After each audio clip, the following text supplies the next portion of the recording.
저는 여행 작가로 활동하고 있는 주영두입니다. 만나서 반갑습니다. 저의 커리어 이름은 대략 이렇고요. 작은 여행사도 운영하고 있고, 그리고 여행 작가로도 활동하고 있습니다. 좀 여행을 나름대로 많이 다녔어요. 제가 2012년에 네팔 안나푸르나 트레킹, 혹시 뭐 트레킹이나 이런 거 좋아하시는 분도 있으실까요, 여기? 네, 있으시지. 아마 있으실 분도 있고 없으신 분도 있는데, 그 히말라야를 보고 싶다는 생각 때문에 처음으로 이제 해외 여행하기 시작했고, 그게 또 운명이 돼가지고, 왜 저희 부모님께서, 특히 저희 어머니께서 저한테 항상 이런 얘기 하셨어요. 너는 뭔가 역마스에 낀 것 같다고. 근데 그게 뭐랄까, 뭐 생긴 대로 산다고 하나, 저 운명대로 살아야 된다 하나, 그게 저의 운명처럼 제 삶 속에 이렇게 들어와가지고 어느 순간 여행이 좋아서 이제 열심히 직장에서 열심히 일하면 또 시간 되면 여행 가기도 하고 뭐 이렇게 하다가 어느 순간부터인가 또 여행을 다니다 보면 그 아름다운 풍경들, 모습들, 뭐 사람들 사는 모습 보면 막 남기고 싶잖아요. 왜 여행 갔다고 해서 남는 건 사진이라는 말 있지 않습니까?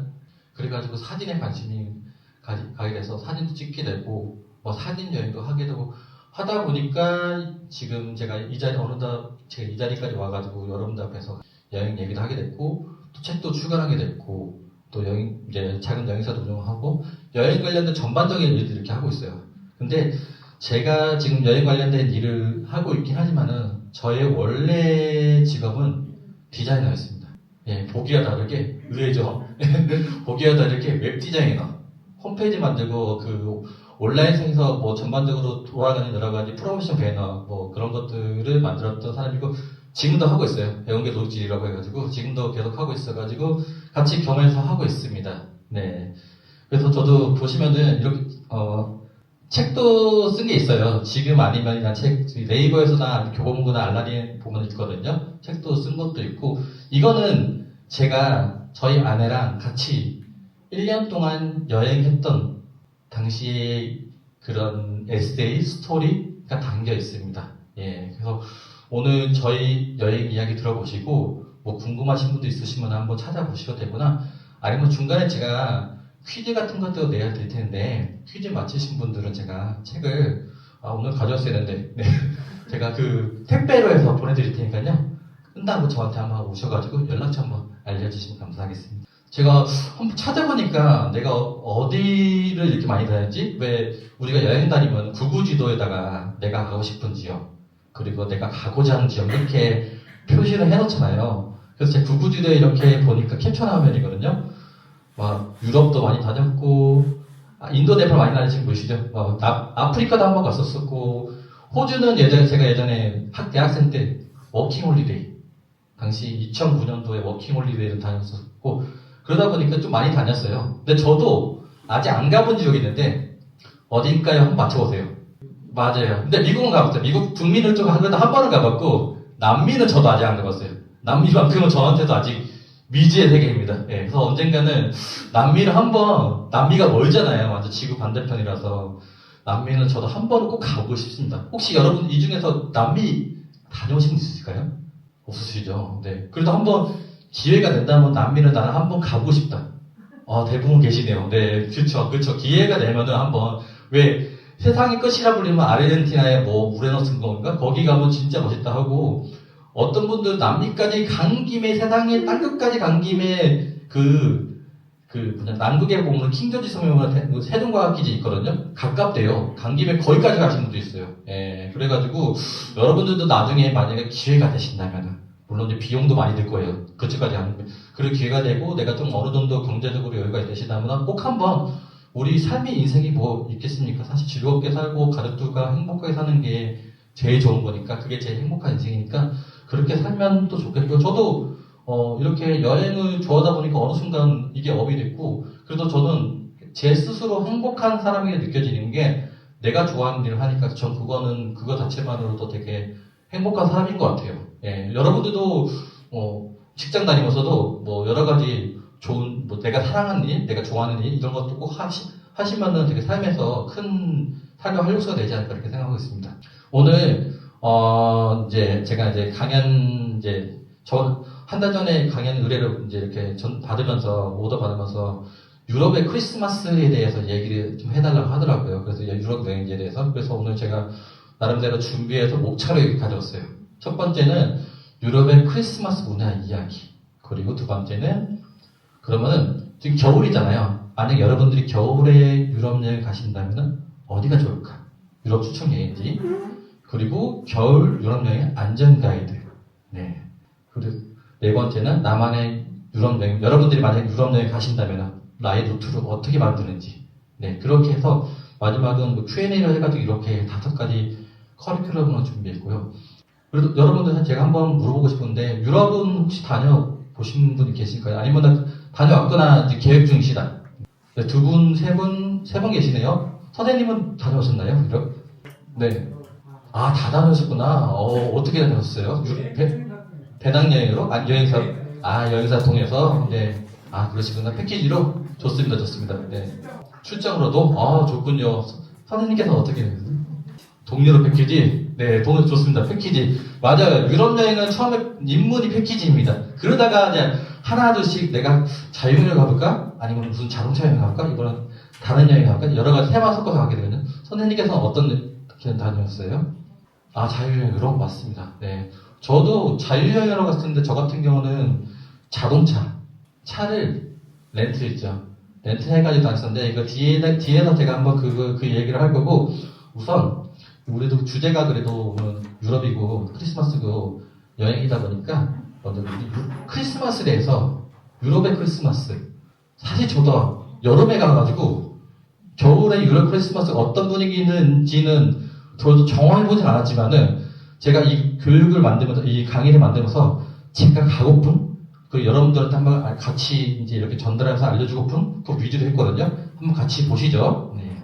자, 여러분들, 혹시 이제 크리스마스잖아요. 근데 예전에 비해서는 좀 크리스마스 분위기가 많이 떨어졌다 해야 되나? 했지만은, 여러분들만의 혹시 크리스마스에 대한 추억이 있으실까요?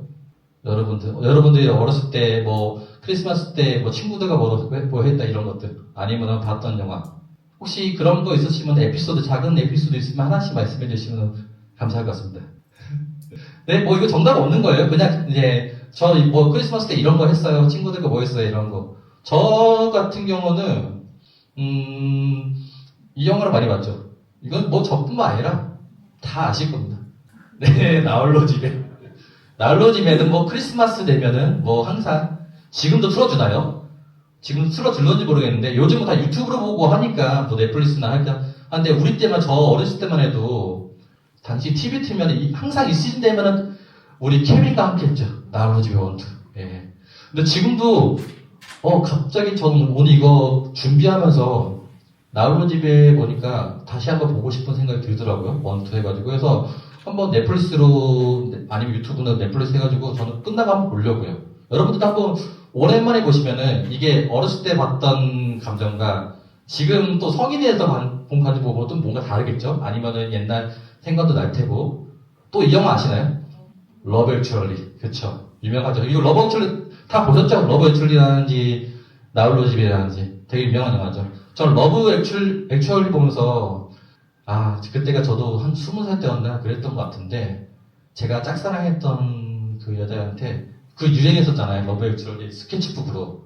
기억나시죠? 네, 저도 그렇게 고백을 했었는데, 차였습니다. 네, 이것도, 정말 내가 잘생겼구나. 아니면은, 상대방도 나한테 좀 호감이 있어야지 먹히더라고요. 저는 이제, 나름대로 열심히 짝사랑했던 여자한테 고백을 했지. 그때는 한 20살이었는데, 그래도 지금 와서, 그때는 마음이 쓰라리했지만은 지금 와서 보면은 되게 추억이에요. 그래. 그때니까 해보는 거고, 그런 거 아니었으면 또 언제 해보겠어요. 그쵸? 나이 들어서 물론 정말 사랑한다면 나이 들어서 할 수도 있겠지만은, 그래도 젊을 때, 그렇게 풋풋할 때 그런 얘기 하면 좋죠. 자, 여러분 이거 사진 한 장 가졌는데 이거는 뭔지 아시나요? 혹시 이 중에서 교회 있으실까요? 교회?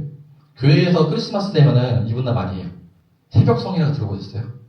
저는 어렸을 때 교회를 다녀가지고, 어렸을 때 되게, 6살 때, 7살 때 교회를 다녀가지고, 당시에 동네 교회 가면은 애들 많이 갔었잖아요. 그때. 그러면 크리스마스 날, 이제 이분 날 밤에 교회 선생님을 불러가지고 동네마다 이렇게 새벽성을 했던 걸 기억이 나요. 지금도 기억나요. 그리고 고등학교 때까지 했던 걸 기억나요. 요즘은 할런지 모르겠어요, 사실. 예. 근데 이런 새벽성과 돌아다니면서 동네에서 이렇게 새벽성 했던 거, 그런 생각이 나니까 그게 저한테는 크리스마스 추억인데, 해서 이제 가볍게 여러분들과 한번 크리스마스의 추억에 대해서 한번 얘기를 한번 나눠봤었고요. 분명 제가 경험한 것은 다 여러분들도 다 경험했을 거예요. 그래서 가볍게 이렇게 우리 추억 얘기하면서 한번 시작했던 거고요. 자, 그러면 이 크리스마스가 왜 크리스마스인지 잠깐 알아두면은 그래도 남들한테 어디 술자리에서 깨알같이 자랑할 만한 그런 지식입니다. 뭐 중요한 건 아닙니다. 몰라도 되지만은 어디서 내가 나 이게 좀 유식해 나 나름대로 그런 깨알 지식인데, 이 크리스트가 영어로 보면은 이게 기독교에서 온 거잖아요. 그 크라이스트예요. 예수님, 그리스도. 그 마스는 미사, 예배. 그게 합쳐져가지고 크리스트 마스고요. 뭐 영어로는 그렇고 프랑스어는 노엘이라는 단어 들어보셨죠? 노엘. 예, 교회 가면 노엘 찬양이 있거든요. 그런 것도 다른 거고, 이태리어는 뭐 나탈레, 독일어는 바이나르테 이런 단어가 있습니다. 어쨌든 이 크리스트와 마스가, 그리스도와 미사가 붙여서 만든 게 지금의 크리스마스고, 우리는 또 이거 한자어로 성탄절이라 하죠. 네. 자, 여러분들은 이제 왜 크리스마스가 크리스마스인지 알게 됐습니다. 깨알같이. 네. 그러면 사실 이 크리스마스가 원래는 기독교에서 생겨난 건데, 보면은 사실 기독교가 우리는 흔히 교회라고 생각하는데, 사실 기독교 생각보다 되게 넓어요. 포괄적 개념이. 흔히 말하는 우리 캐톨릭 성당이랑 교회랑도 다 이 모든 종파 다 포함해가지고 기독교를 한대요. 근데 우리는 이제 보통 기독교를 하면은 교회라 생각하고, 천주교는 이제 캐톨릭이라 생각하는데, 사실은 기독교 안에 모든 게 다 포함되어 있습니다. 뭐 정교회도 있고, 우리나라에서는 없지만은 뭐 러시아나 그리스 같은 데 가면 정교회가 있고, 영국 같은 경우는 영국 국교회도 있고, 이런 식으로 다 포함되어 있죠. 그래서 우리는 저나 여러분들이 알고 있는 게 12월 25일이면 크리스마스. 기독교에서는 예수님의 탄신일이라 그렇게 기념하잖아요. 그렇죠? 근데 왜 12월 25일일까요? 사실 이거 성경에는 그렇게 기록되어 있지 않았는데, 사실 예수님 생각에 아쉬워서요. 예. 왜냐면 이게 성경에 기록되어 있지 않거든요. 몇 월 며칠에 태어났다고 이게 명시가 되어 있지 않기 때문에 우리는 알 수 없어요. 근데 왜 언제부터 12월 25일을 우리는 크리스마스로 이렇게 기념할까요? 혹시 알고 계신 분 있으실까요? 다들 처음이시죠? 네. 아니면 알고 계신 분도 있을 것 같은데, 요즘은 또 AI가 물어보면 또 기가 막히게 답변해 주잖아요. 근데 간략하게 설명드리면은, 사실 크리스마스가 12월 25일이 된 거는, 그게 이제 로마 역사적으로 보면은 기독교가 이제 지금의 전 세계적인 글로벌 종교가 된 게 바로 이제 로마 시대 때거든요. 밀라노 칙령이라고 서기 AD 313년에 시작된 밀라노 칙령. 콘스탄티노플 황제가 공인한 순간부터 그때부터 기독교가 전 세계적으로 이제 퍼져나가서 지금의 글로벌한 기독교였는데, 그때 기독교에서는 예수님을 믿잖아요. 예수 믿는 종교잖아요. 근데 이분의 생일을 몰라 사실. 근데 로마가 예전부터 태양신을 세웠어요. 기독교를 공인하기 전에 수많은 신이 있었는데, 뭐 황제를 숭배하고 여러 가지 신들을 숭배했었는데, 그중에 태양신이 기념한 날이 12월 25일이었대요. 그런 설이 있어요. 이거 확실히치 않죠. 설이 있어가지고. 그래서 많은 사람들이 12월 25일을 그전에는 이제 태양신을 숭배하고 기념하는 날이기 때문에, 나중에 이제 밀라노 칙령 이후에 기독교가 이제 로마의 국교로 자리 잡으면서, 그러면은 사람들이 이해 쉽게 잊어버리지 않게 12월 25일을 그리고 크리스마스 예수님 생일을 정하자 해가지고 이렇게 그게 지금까지 시작된 거죠. 네. 특정 날짜를. 그래도 어느 날짜를 지정해야지 사람들이 모여서 또 기념도 하고 축제도 하고 하겠죠. 그렇게 이제 크리스마스가 시간을 거쳐서 지금의 이제 19세기 때쯤 지금의 크리스마스 상징, 산타 할아버지나 크리스마스 트리나 이런 것들이 많이 완성됐고요. 미국 같은 데 가면은 칠면조 요리 같은 것도 하겠죠. 사람들 같이 모여가지고 같이 식사도 하고, 그런 풍습이 문화가 이제 19세기쯤 해가지고 한 100년 넘었죠. 100년, 200년 정도 그때 만들어졌고 완성됐고 지금은 크리스마스가 여러분들도 아시다시피 전 세계인의 축제가 됐습니다. 그렇죠. 뭐 이거는 교회를 다니건 안 다니건 그런 거와 상관없이 이제 종교적인 거 떠나서 크리스마스는 축제적인 날이다. 그래서 전 세계 많은 국가들이 크리스마스를 되게 기념하고 있습니다. 우리나라도 그렇고 특히 이제 그 중에서 유럽의 크리스마스 뭔가 저도 그렇지만 여러분들도 그런 낭만이 있잖아요. 그렇죠? 예. 그래서 유럽의 크리스마스의 특징을 한번 우리가 좀 가져왔습니다. 유럽에서는 크리스마스가 엄청 큰 홀리데이, 축제 기간, 우리가 지금 명절 같은 거예요. 유럽은 기본적으로 기독교 문화 근간이다 보니까 부활절, 그러니까 부활절 주간이랑 예수님이 탄생한 이 크리스마스가 진짜 지금부터 거의 연휴일 겁니다. 예, 유럽 같은 데는. 하는데 주로 24일을 여러분 우리도 많이 알고 있는 크리스마스 이브 그리고 25일은 당연히 크리스마스 박싱데이라고 하시나요? 26일. 박싱데이라 해가지고 크리스마스 때 받았던 선물들 받잖아요. 우리 어렸을 때 선물 받잖아요. 뜯어보는 날 해가지고 박싱데이입니다. 이게 크리스마스 연휴에서 24, 25, 26 우리로 치면은 이때가 설날 전날, 설날 이후 그런 거죠. 그래서 앞뒤를 붙여가지고 연말은 크리스마스 연휴다, 홀리데이다 해가지고 미국이나 영국이나 뭐 유럽권에서는 전부 다 이때부터 축제입니다.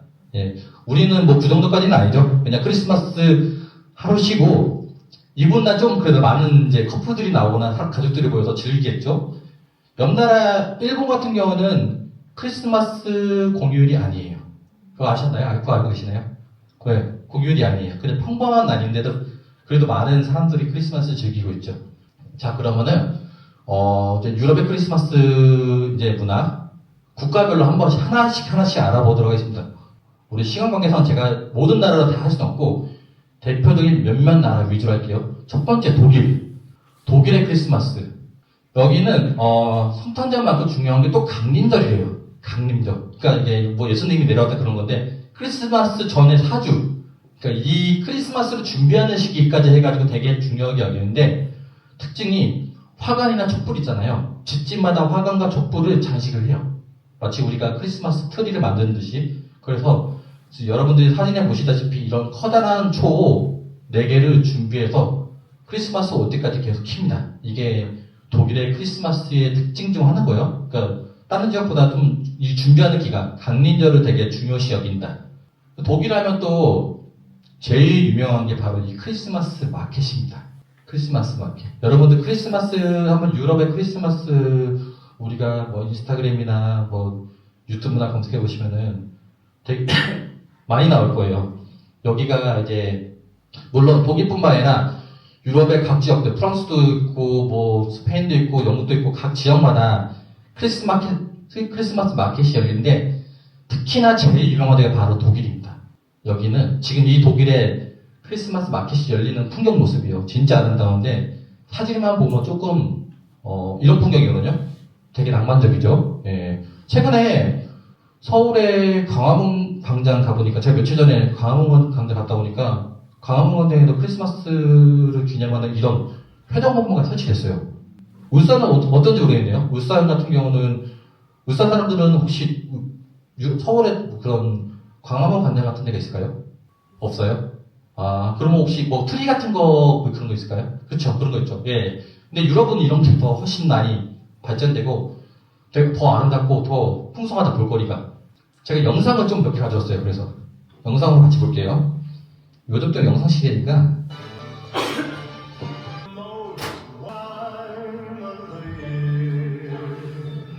유튜브 쇼츠 보면은 이런 거 많이 나오고 또 하나는 이거 이제 광고가 나오네요. 네. 잠깐 광고를 건너뛰어서 이게 독일의 크리스마스 마켓이 열리는 드레스덴이라는 곳입니다. 드레스덴 기억하세요? 드레스덴 제일 유명해요. 이것 때문에 겨울에 독일 유럽 크리스마스를 보러 갑니다. 많이들. 네. 이런 풍경입니다.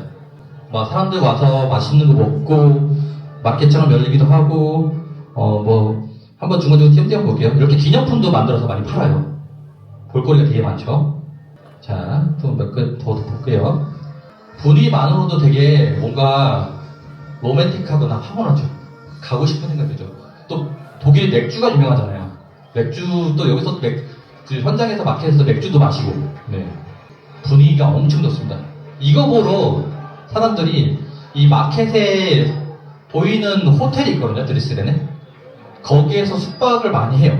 이거 찍으려고. 이거 나 인스타그램에 이제 오랜만에 사람들한테 내 친구들한테 자랑할 만한 찍으려고 많이들 갑니다. 여성분들이. 네. 그래서 남자분들은 이제 아무래도 사진 많이 찍어주겠죠. 아까 쇼츠에서 봤던 게 그런 거예요. 네. 보기만 해도 좋죠. 네. 보니까 저도 가고 싶네요. 네. 자, 인스타 멈추고 다음 페이지. 아이고, 다음 페이지가 안 넘어가네요. 잠깐만요. 네. 이렇게 이제 독일의 이제 그 크리스마스 마켓에 오면은 여기서 사람들이 많이 사 먹거나 구경하는 게 이런 것들이 슈톨렌인가? 슈톨렌 아시죠? 네, 이거 독일에서 유명한 빵인데 특히 크리스마스 때 많이 먹습니다. 그리고 각종 먹거리들이 뭐 사탕이나 캔디나 이런 것들이 많이 있고요. 장식품들도 엄청 많이 있죠. 그래서 그런 거 장식품들, 액세서리 좋아하시는 분들이 지금 딱 유럽에 간다면은 이런 분위기, 이런 낭만 다 즐길 수가 있습니다. 네. 전 내년에 한번 꼭 가보고 싶어요. 그 아내랑. 저도 가시고 여러분들 가시겠죠? 파이팅 합시다. 네. 연말에 크리스마스 딱 유럽에서 보내면 되게 좋잖아요. 네. 자, 그 다음에 이제 독일은 이제 좀 알아봤습니다. 그 다음으로 핀란드. 우리 북유럽의 핀란드의 크리스마스 어떤지 한번 볼게요. 자, 아시죠? 자, 우리 크리스마스 하면 누구나 다 아는 산타 할아버지. 산타 할아버지 고향이 핀란드인 건 아시죠? 맞아요. 예, 핀란드가 산타 할아버지 고향입니다. 그래서 그래서 산타클로스에 대한 여러 가지 문화나 축제나 이런 것들이 지금 딱 핀란드 가시면 너무너무 잘 돼 있어요. 네, 엄청 많이 있고. 자, 그리고 핀란드 하면 또 여기가 북유럽이니까 북극권이랑 가깝잖아요. 지금 가면 또 오로라를 볼 수가 있습니다. 오로라는 거의 지구 자전축을 중심으로 북극권에서 그 북극권 북위 60도? 그 주변으로 이렇게 볼 수 있거든요. 그래서 그 해당되는 국가들이 북유럽 국가들, 지금 보시는 핀란드, 노르웨이, 스웨덴, 그리고 아이슬란드, 캐나다. 네. 대표적인 나라들이죠. 볼 수 있어요. 그래서, 저도 오로라를 전 못 봤어요. 저 아이슬란드 갔었거든요. 예전에. 근데, 아이슬란드는 여름에 갔었는데, 여름에는 백야 현상이에요. 해가 안 떨어져요. 그러니까 이 지역들이 낮에는 해가 안 떨어져요, 진짜. 예. 어떻게 되냐면, 떨어질 듯 하다가 새벽 1시에 올라가요, 이렇게 올라가요. 그래서 밤에 잘 때 안대가 필수입니다. 예. 그래서 이게 오로라를 보려면은 사실 밤이 엄청 길어져요. 유럽이, 여러분들 뭐 가보신 분들 아시겠지만은, 지금 유럽 가면은 낮 시간보다 밤이 훨씬 길어요. 근데 핀란드 같은 경우는 특히나 위도가 높기 때문에 50도 이상 60도이기 때문에 낮 시간이 뭐 4시간밖에 안 될 거예요. 4시간, 5시간 채 안 되고 나머지 거의 다 밤이다 보니까 반대로 별이랑 이런 오로라 보기 진짜 좋죠. 그래서 여러분들이 만약에 이제 겨울에 유럽 가시나 북유럽 가시는 것도 전 추천드립니다. 이런 오로라도 볼 수 있고 크리스마스 분위기도 느낄 수 있으니까요. 그래서 이 핀란드는 우리가 잘 아는 산타클로스의 고향이기도 하고 산타 마을도 있는데, 자, 그러면 이 핀란드 사람들이 크리스마스 때 하는 일, 첫 번째. 자, 이 사진 보면은 핀란드도 뭐가 유명하죠? 사우나, 그쵸. 사우나 유명하죠. 이따 사우나를 한대요. 네. 이분 날에. 우리도 이제 명절날 밤에 친척들 만나고 뭐 하면은 뭐 목욕하잖아요. 뭐 이렇게. 여기도 뭐 비슷해요. 사람 사는 거는 더 어디 가나 비슷한 것 같습니다. 여기서 사우나를 즐기고, 자, 두 번째. 핀란드 사람들이 또 크리스마스 때 하는 그 두 번째. 갑자기 새 사진이 나오네요. 이 새 사진은 왜 나왔을까? 이것도 핀란드의 특징 중 하나인데, 그러니까 작은 새들이 추운 겨울을 잘 날 수 있게끔 모유를 나눠준대요. 이것도 핀란드 특징 중 하나죠. 그 세 번째는 이거는 제가 퀴즈를 내겠습니다. 퀴즈 맞히신 분한테는 이따가 제가 이제 책을 배송해 드리도록 하겠습니다. 네. 세 번째 문제인데 한번 잘 보세요. 자, 핀란드 사람들은 뭐 할까요? 이거 우리 명절이 비슷해. 눈치요? 네, 눈도 치겠죠. 그쵸. 네, 시간 때 있으면 눈도 치겠어요. 좋습니다. 예, 그런 것도 좋고. 네, 그런 것도 좋고. 자, 이거, 여기 제가 아까 말씀드렸죠. 우리 유럽은 우리한테는 설날가 있고 추석이 있잖아요. 명절이잖아요. 근데 여기도 크리스마스 명절이란 말이에요. 그쵸? 우리 명절 때 뭐 하죠? 제사 지내죠. 제사 비슷한 거. 자, 여기 어딜까요? 하지 보시면, 네. 성묘회예요. 네. 여기 똑같이 성묘를 합니다. 네. 아까 제사 말씀하신 분.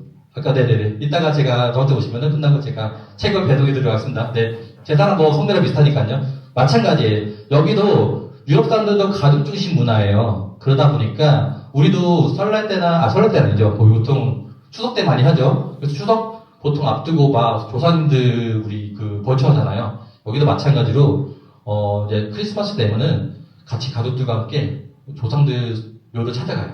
우리처럼 뭐 이렇게 동그란 공문교는 아니지만은 가서 이제 할아버지, 할머니, 우리 조상들이 기념하기도 하고 하면서 이렇게 성묘를 합니다. 그런 거 보면은 동양과 서양은 거의 어떻게 보면 또 비슷한 면이 많이 있습니다. 그렇죠? 예. 자, 그 다음에 이제 세 번째로 알아볼 나라 러시아입니다. 러시아도 되게 이들만의 또 크리스마스 문화의 특징이 있어요. 그래서 제가 가져왔거든요. 여기서도 문제가 하나 나갈 건데 일단 러시아는 크리스마스는 12월 25일이 아닙니다. 이거 여러분들 처음 아셨죠? 네, 12월 25일이 아니에요. 그럼 언제일까요? 퀴즈, 언제일까요? 12월 25일이 아니면은 언제일까요? 한번 맞춰보세요. 일단은 겨울이겠죠? 아무래도 겨울이면은 뭐 12월, 1월, 2월 뭐 이 정도겠죠? 네. 2월이요? 2월. 네, 2월은 일단은 2월은 좀 많이 늦었습니다. 네. 조금 더 안쪽으로. 네. 자, 그러면 어느 정도 나오겠죠? 일단은 12월 25일보다 늦습니다. 거기는. 1월 1일 거의 근접했습니다. 12월 31일 아쉽습니다. 네. 힌트를 넣어줄게요. 1월이에요. 1월에 있어요. 네. 1월 중에 있습니다. 네?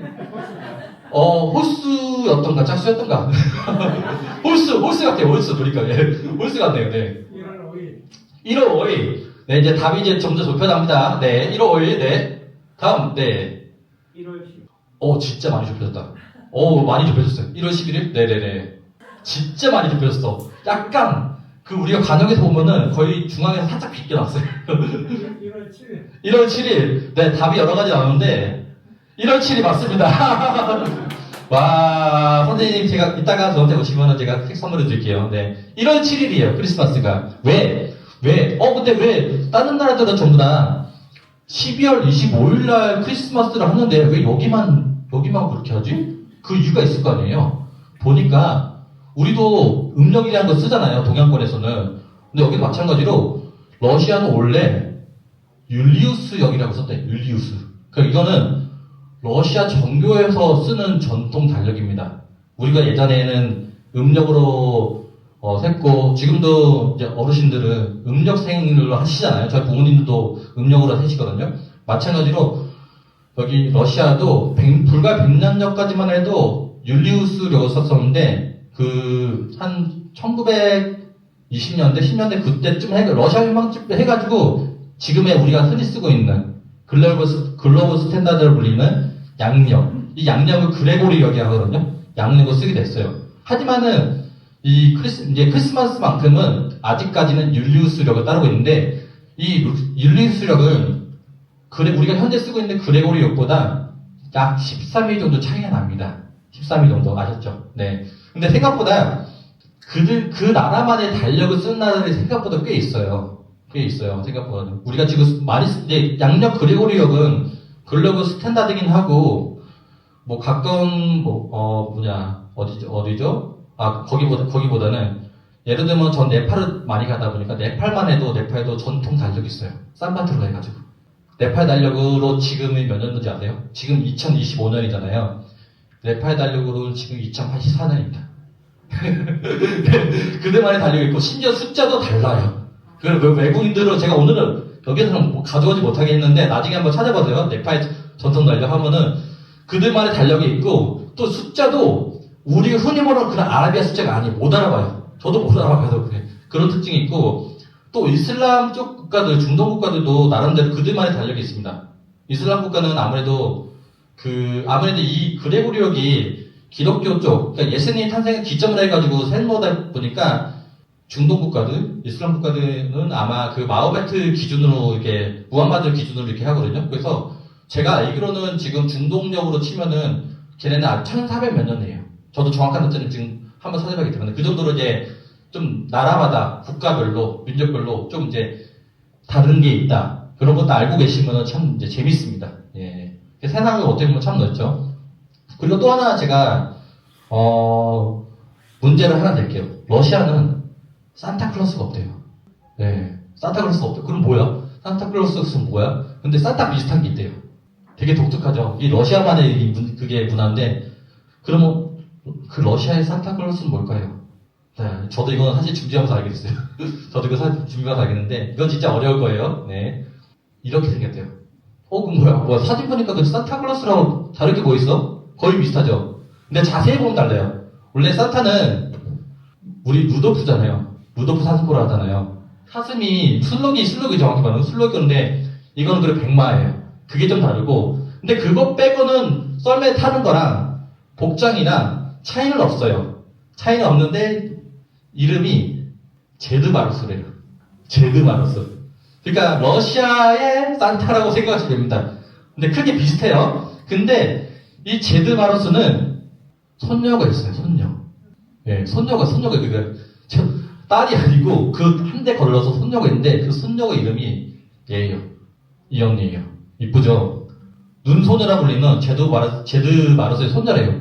그래서 러시아 사람들이 이렇게 같이 이 손녀랑 제드마로스랑 같이 기념하는 그게 독특한 풍습이 있습니다. 러시아가 어떻게 보면은 제일 독특해요. 예, 그쵸? 완전 독특하죠. 그래가지고 제가 이렇게 가져왔는데 그래서 러시아 사람들은 크리스마스 12월 25일 우리는 아니야. 우리는 1월 7일이야. 그리고 새해 첫날에는 1월 1일 새해 선물을 받는대요.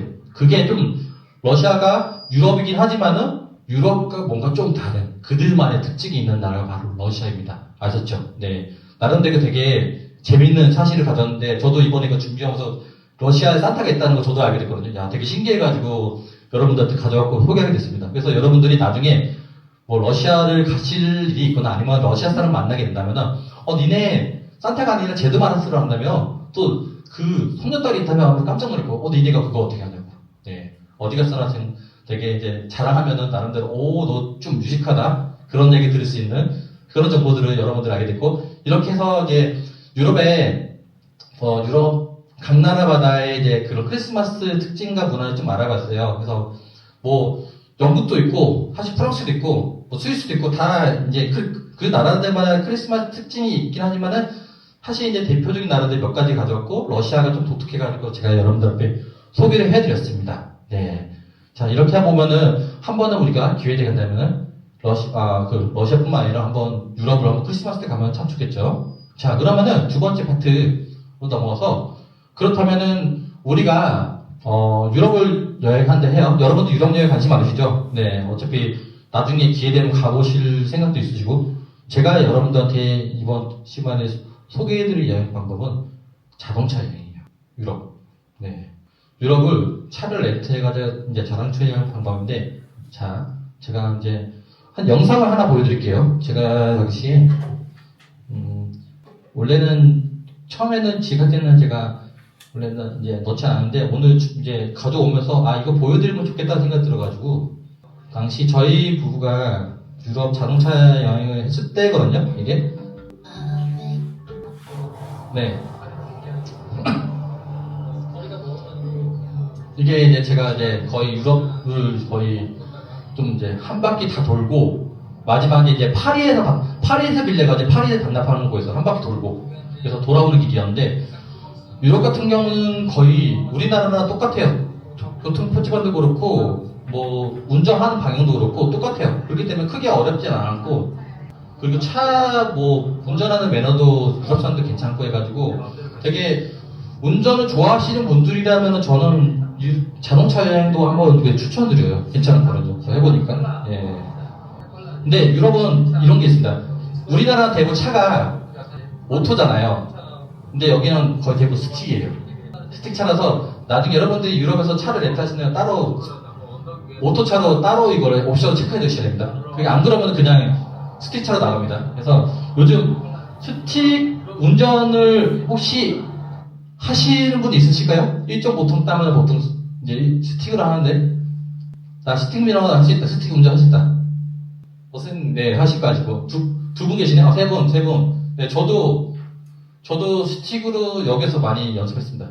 그래서 지금 이제 스틱으로 해요. 근데 스틱이 확실히 운전하는 그 1단, 2단 넣고 이거 클러치 받고 이거는 있긴 하더라고요. 근데 저도 처음에 유럽에서 차를 빌려가지고 저도 운전면허를 일종 보통으로 따긴 했는데, 근데 아시다시피 한국은 다 오토잖아요. 저희 집 차도 저희 아버지 차가 갤로퍼인데 오토기 때문에 따고 나서 스틱 차를 운전할 일이 없어요. 뭐 제가 뭐 봉고차로 몰 일도 없고 하니까. 그러다가 처음으로 유럽에서 실수로 몰랐어요. 저는 그러니까 당연히 차 렌트하면 당연히 우리나라처럼 오토로 줄 줄 알았어요. 근데 스틱이더라고요.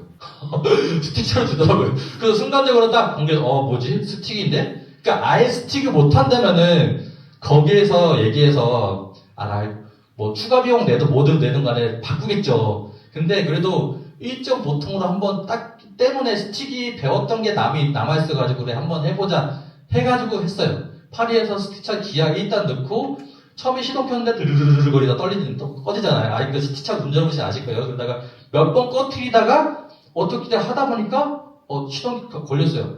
기아 1단 넣고 갔어요. 근데 이제 파리 시내를 이렇게 타고 가는데 진짜 1단 넣고 어떻게 2단 넣고 3단까지인가? 네, 3단까지고 주행하다가 이렇게 한 바퀴 파리 시내 돌다가 오르막길 구간을 만났어요. 아시죠? 네, 오르막길 구간부터 스틱에, 네. 저는 진짜 그때 운전면허 때 그때 따고 나서 그때 따고 나서 한 번도 해본 적이 없어요. 근데 이건 서로 한복판에서 하는 거랑 똑같은 거죠. 그러니까 파리 한복판 시내에서 차로 운전해서 가다가 그냥 앞만 보고 가다가 전 이제 그 오르막 구간을 만났고 그 오르막이 뭐 경사가 그렇게 급하지 않으면 괜찮은데 경사가 생각보다 급해. 이렇게 올라가요.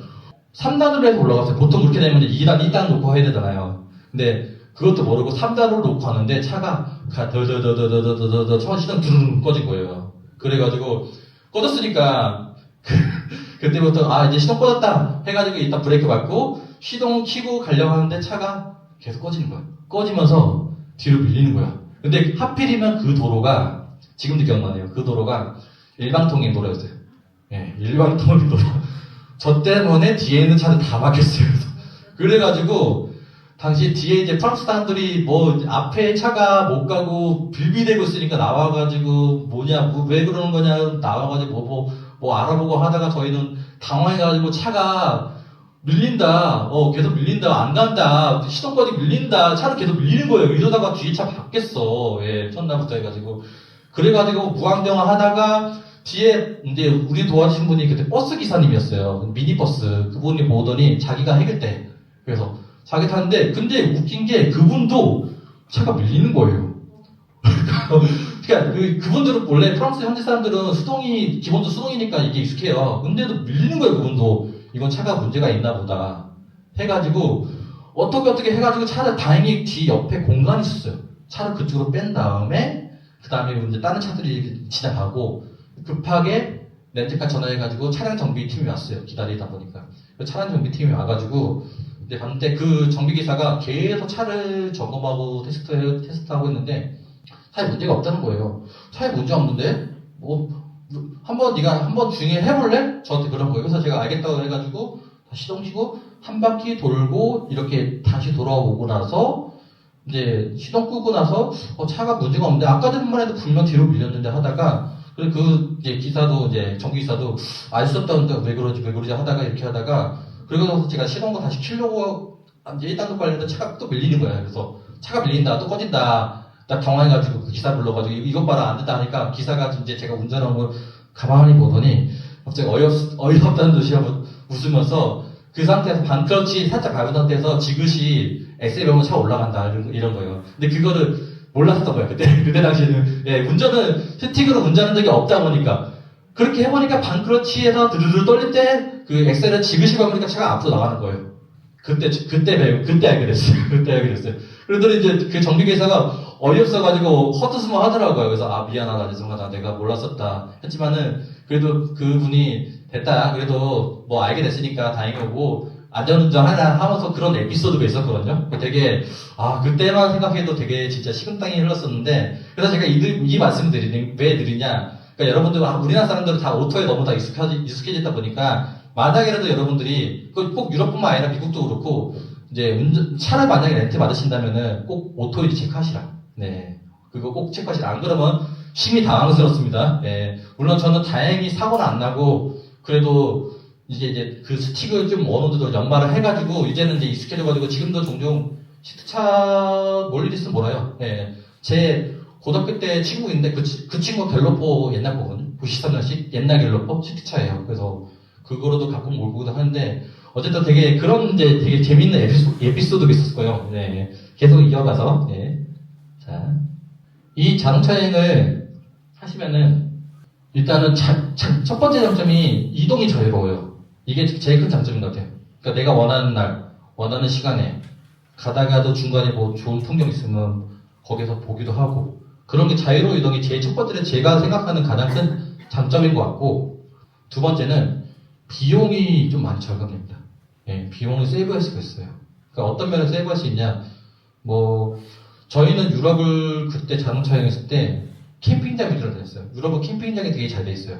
되게 잘 돼 있어요. 진짜 우리나라보다 훨씬 잘 돼 있어요. 가격도 괜찮고 뭐 웬만한 거 다 씻어 다 있어요. 뜨거운 샤워도 있고 그 정도로 돼 있어가지고 그 유럽에서는 그런 캠핑장에서 다니면 조금 많이 저렴하거든요. 예, 그런 부분이 있어가지고 비용도 절감이 있고 그리고 외식 비용 비싸잖아요. 유럽 같은 경우는. 근데 그걸 매 새끼 두 사람에서 사 먹으려면 돈이 생각보다 많이 듭니다. 팁도 줘야 되고. 근데 저희는 이제 자동차이기 때문에 마트를 다녔죠. 유럽 마트는 되게 저렴해요. 한국보다 더 저렴해요. 장 봐가지고 해먹으니까 식비도 아낄 수 있어가지고 그런 부분에서 되게 비용 절감 할 수 있어서 좋았고 그래서 제가 세부적인 당시 정리했던 거 제가 당시 그 네이버에 유랑이라는 카페가 있어요. 유럽 자동차 여행 카페라고 유랑 있는데 거기 한번 보세요. 거기에 제가 당시에 그 유랑 카페에서 올렸던 글이 그 자동차 여행 끝마치고 나서 당시에 제가 그거를 사람들도 참고하시라 해가지고 올렸던 건데 이게 지금은 이게 2016년도니까 좀 꽤 됐어요. 내년에 벌써 10년 됐네요. 시간 빠르네요. 총 45유토가 있었고 세부 비용 다 나죠. 주유비가 665유로, 톨게이트비 237유로, 뭐 통행료 어쩌고 27유로, 주차비 89유로, 뭐 기타 등등등 해가지고 총 129만 현지에서 쓰는 게 129만 468원 썼고 저는 리스를 했어요. 이게 렌트랑 리스가 있는데 이따가 뒤에 설명드릴게요. 제가 그 뒤에 나올 거니까 리스가 자동차 그 렌트 비용이거든요. 118만 원 해가지고 총 자동차에 들어간 비용이 237만 원 했어요. 근데 이거는 참고하실 게 일단 10년 전 자료이기도 하고 제가 여행했을 때 유로 지금 1유로가 1,700원이 넘습니다. 지금 환율이 고공행렬이죠. 근데 제가 당시 여행했던 2016년도는 저는 운이 좋았던 것 같아요. 타이밍이 잘 맞았던 게 1,200원대였어요. 되게 지금은 차도수도 되게 아름다운 가격이었어요. 1,300원이었다가 그때 영국에서 브렉시트가 그런 이벤트가 벌어지면서 빅 이벤트가 벌어지면서 그때 파운드랑 유로랑 다 떨어졌거든요. 100원씩 떨어졌거든요. 타이밍이 좋았어요. 그래서 나중에 계속 떨어져가지고 1,200원대. 지금 1,700원이니까 500원 차이면 엄청난 차이인 거예요. 네. 그래서 그런 거 좀 감안하시고 그렇게 해가지고 당시 비용이 그때 당시에 두 사람에서 540만 원밖에 났었어요. 유럽을 두 사람에서 540만 원까지 쓰면 진짜 저렴한 한 거예요. 지금 환율이랑 그런 거 물가 적용하더라도 뭐 여기서 100만 원 플러스 한다 치더라도 뭐 600만 원대에 하시는 거죠. 그 정도로 좀 특히나 저희가 좀 저렴하게 했죠. 더 저렴하게 한 것도 있고 해가지고 자동차 여행을 하시면은 또 이게 장점이 뭐냐면요. 짐으로부터 해방. 그러니까 캐리어라는 무거운 짐 있잖아요. 차에 싣고 다니니까. 예. 차에 싣고 다니니까 이런 것들로부터 해방이 됩니다. 그러니까 이제 마트에서 장도 보기도 하고 뭔가 캠핑 장비 같은 거 사가지고 또 이렇게 하기도 하고 차가 있으니까 다 될 수 있죠. 또 생각보다 가다 보면은 예를 들면 제가 파리에서 빌려가지고 파리에서 고속도로 타서를 이용 그리고 이제 샤머니 그리고 이제 이렇게 스위스로 넘어갔거든요. 그 가는 길목에서 생각지도 못한 되게 아름다운 장소를 많이 발견했어요. 예. 이런 데가 있었네. 우와. 우리는 모르지만은 지도에는 안 나오지만은 뭐 인터넷에 안 나오고 책에도 안 나왔지만 되게 숨겨진 그런 보석 같은 것들이 많이 있었거든요. 그래서 유럽의 속살을 만날 수 있다. 그러니까 나만의 그런 진짜 정말 찐 유럽을 여러분들이 한번 여행해 보고 싶다. 그러니까 패키지 여행 해보셨잖아요. 패키지는 말 그대로 주요 유명한 곳 위주로 가잖아요.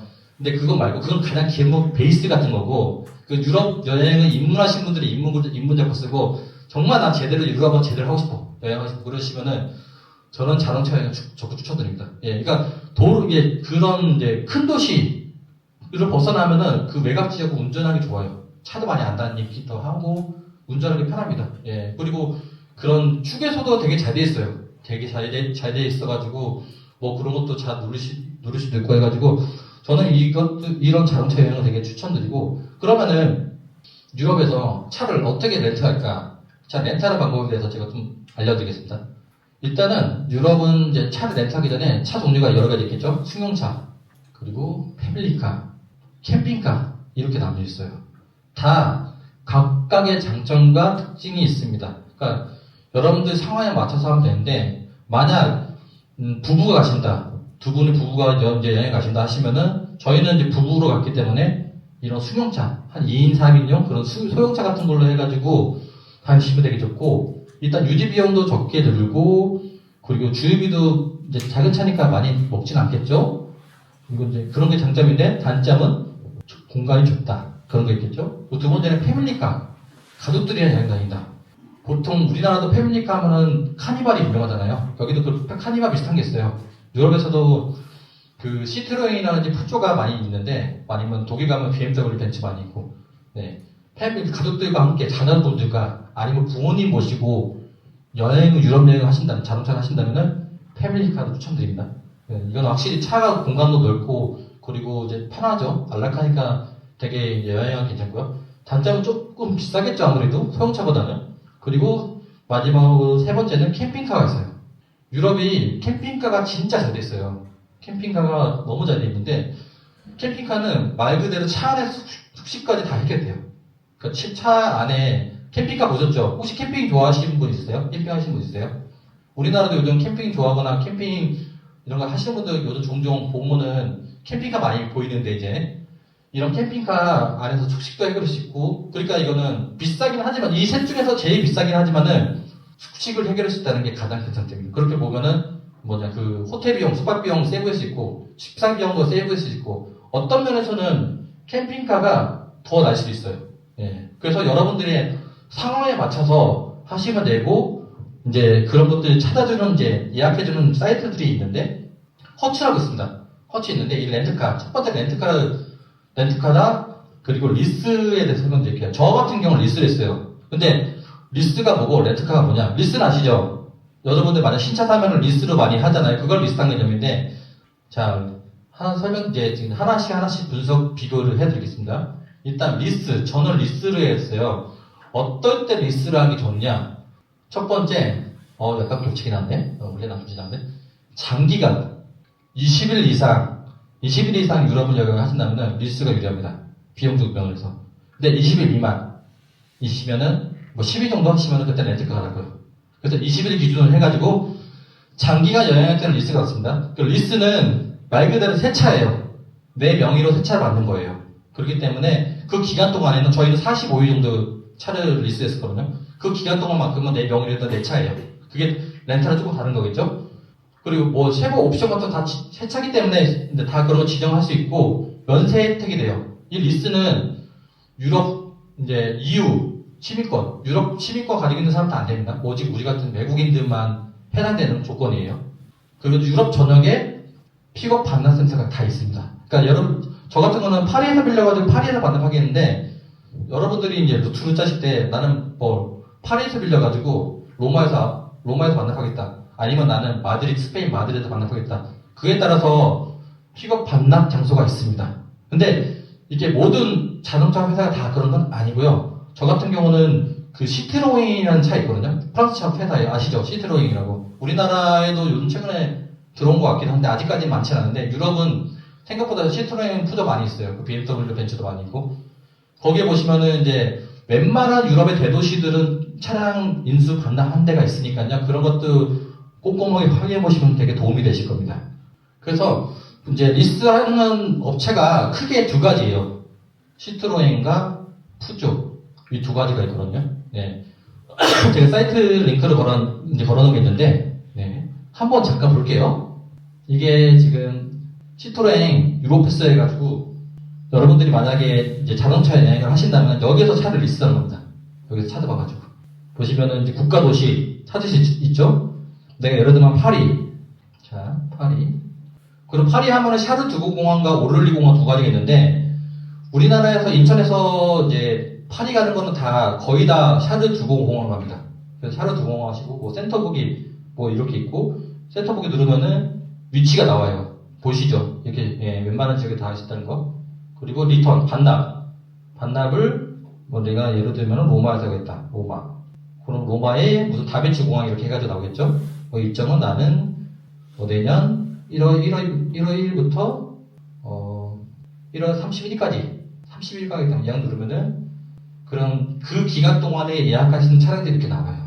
네. 보이시죠? 뭐 시트로엔 C3 에어플러스 C4 뭐 다양하게 있습니다. 예, 이렇기 때문에 이런 거 확인해서 일단 유로 가격으로 나와요. 올리네요. 네.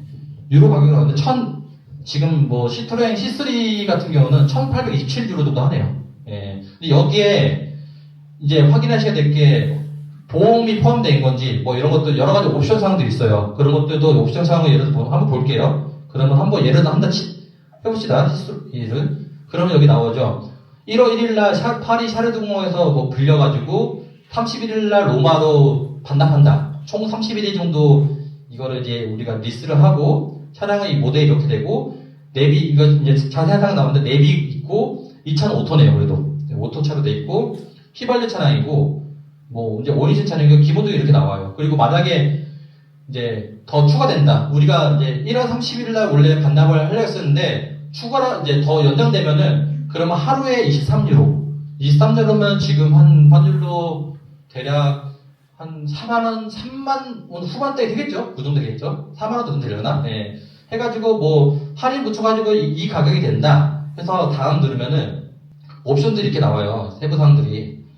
그 플랜이 나오는데 이제 여러 가지 혜택들이 있죠. 이 가능하면은 이제 전체 이제 현재랑 이제 안심 플랜이 있는데 근데 우리는 그래도 안전하게 여행이 제일 좋잖아요. 그리고 그게 제 정신건강에 제일 좋아요. 혹시라도 사고 나면은 되게 피곤해지니까 가능하면은 그냥 79유로, 그러니까 79유로면 10만원, 한 12만원 정도 했는데 더 주고 하는 게 내 정신건강에 더 좋습니다. 저도 그렇게 했거든요. 그렇게 추가 해가지고 하면은 이제 최종 비용 견적이 나오겠죠?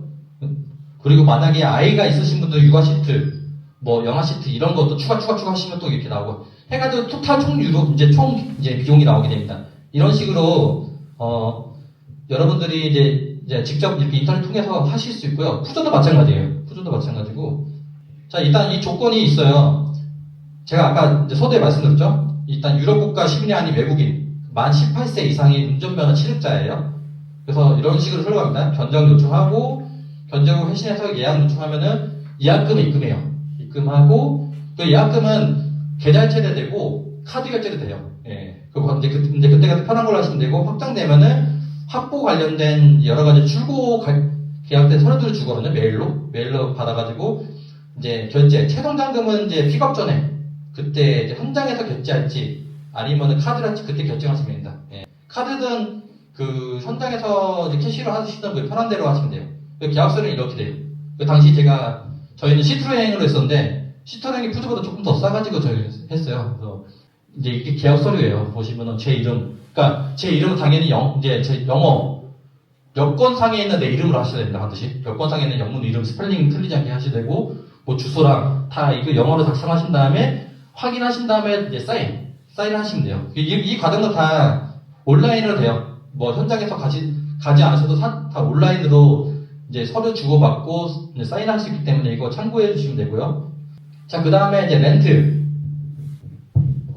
원래 무선 마이크가 조금 울리는 게 있더라고요. 네. 렌트 같은 경우는 20일 미만을 하실 때 하시면 좋아요.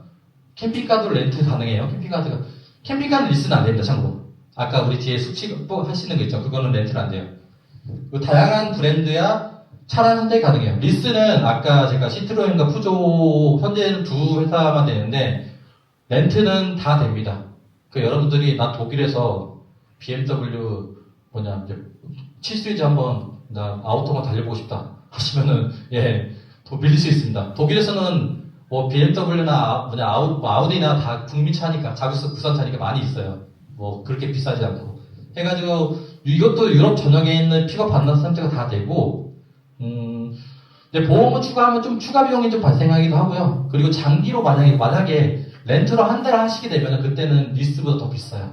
그렇기 때문에 제가 이제 20일 기준으로 해가지고 20일 이상 넘어가신다면은 리스가 더 가격적 면에서 유리하다. 그런 게 말씀드리고 싶습니다. 유럽에서는 제일 큰 그 렌트카 업체가 허츠, 이 노란색 허츠가 제일 클 거예요.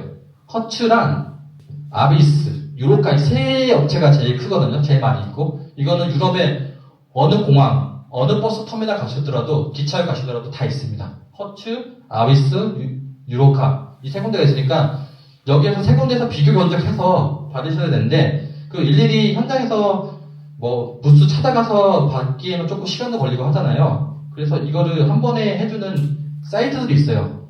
렌터카스닷컴이나 허츠는 워낙에 글로벌하니까 돼 있고 렌터카스 여기 예약 사이트 들어가시면은 자 이렇게 보이시죠? 네. 여기서 다양한 자동차 렌트카 회사들을 다 한눈에 비교 견적 볼 수가 있습니다. 옵션도 그렇고 선택도 뭐 어떻게 선택하시는지 어디서 차량을 픽업하고 반납하시는지 이 렌터카스닷컴 이 사이트 통해서 다 확인할 수 있으니까요. 이건 유럽뿐만 아니라 전 세계 다 가능해요. 가능하기 때문에 여러분들이 내가 미국을 가시든 뭐 유럽을 가시든 이 렌터카스닷컴 통해서 이제 여기 통해서 하셔도 되고 또 하나 제가 최근에 이거 준비하면서 알게 된 것인데 그 여행가 지도라는 데가 있거든요. 여기가 참 자동차 여행에서 되게 잘 되어 있더라고요. 유럽 여행사인데 이 여행가가 렌터카라는 정보들도 되게 다양한 좀 알아보시고 유럽의 1세대 그때만 해도 유럽 없다고 보면 돼요. 구역 관련 우아우 네. 국제 운전면허증과 여권. 그렇지 여권은 아예 여권 없으면 못 나가니까 여권은 반드시 챙기시고 국제 운전면허증도 필수입니다. 제가 최근에 어떤 저 실수를 한 적이 있어요. 가장 최근에 실수한 건데 제가 이제 지난 6월달에 일본 홋카이도로 여행했어요. 일본 많이 가시잖아요.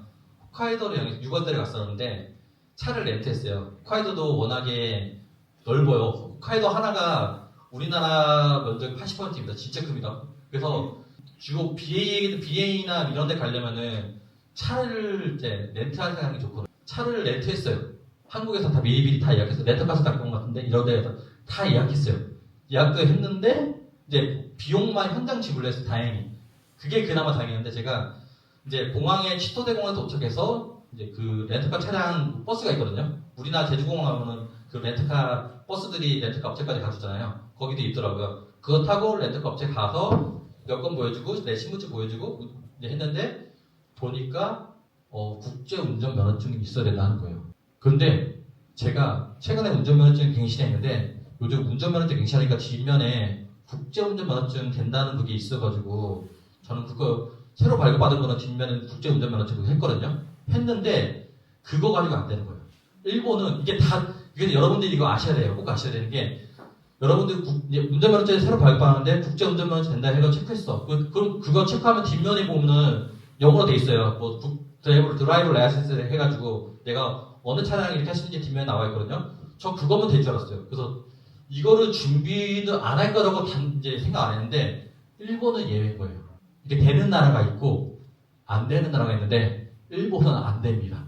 그래서 일본 여행하실 때 만약 일본은 차 렌트해서 가신다 반드시 미리 경찰서 가셔가지고 국제 운전면허증 발급하시기 바랍니다. 저는 결국에는 차를 이제 없으니까 이 서류 없으면 일본 사람들도 딱 이게 FM인데 완전 FM이거든요.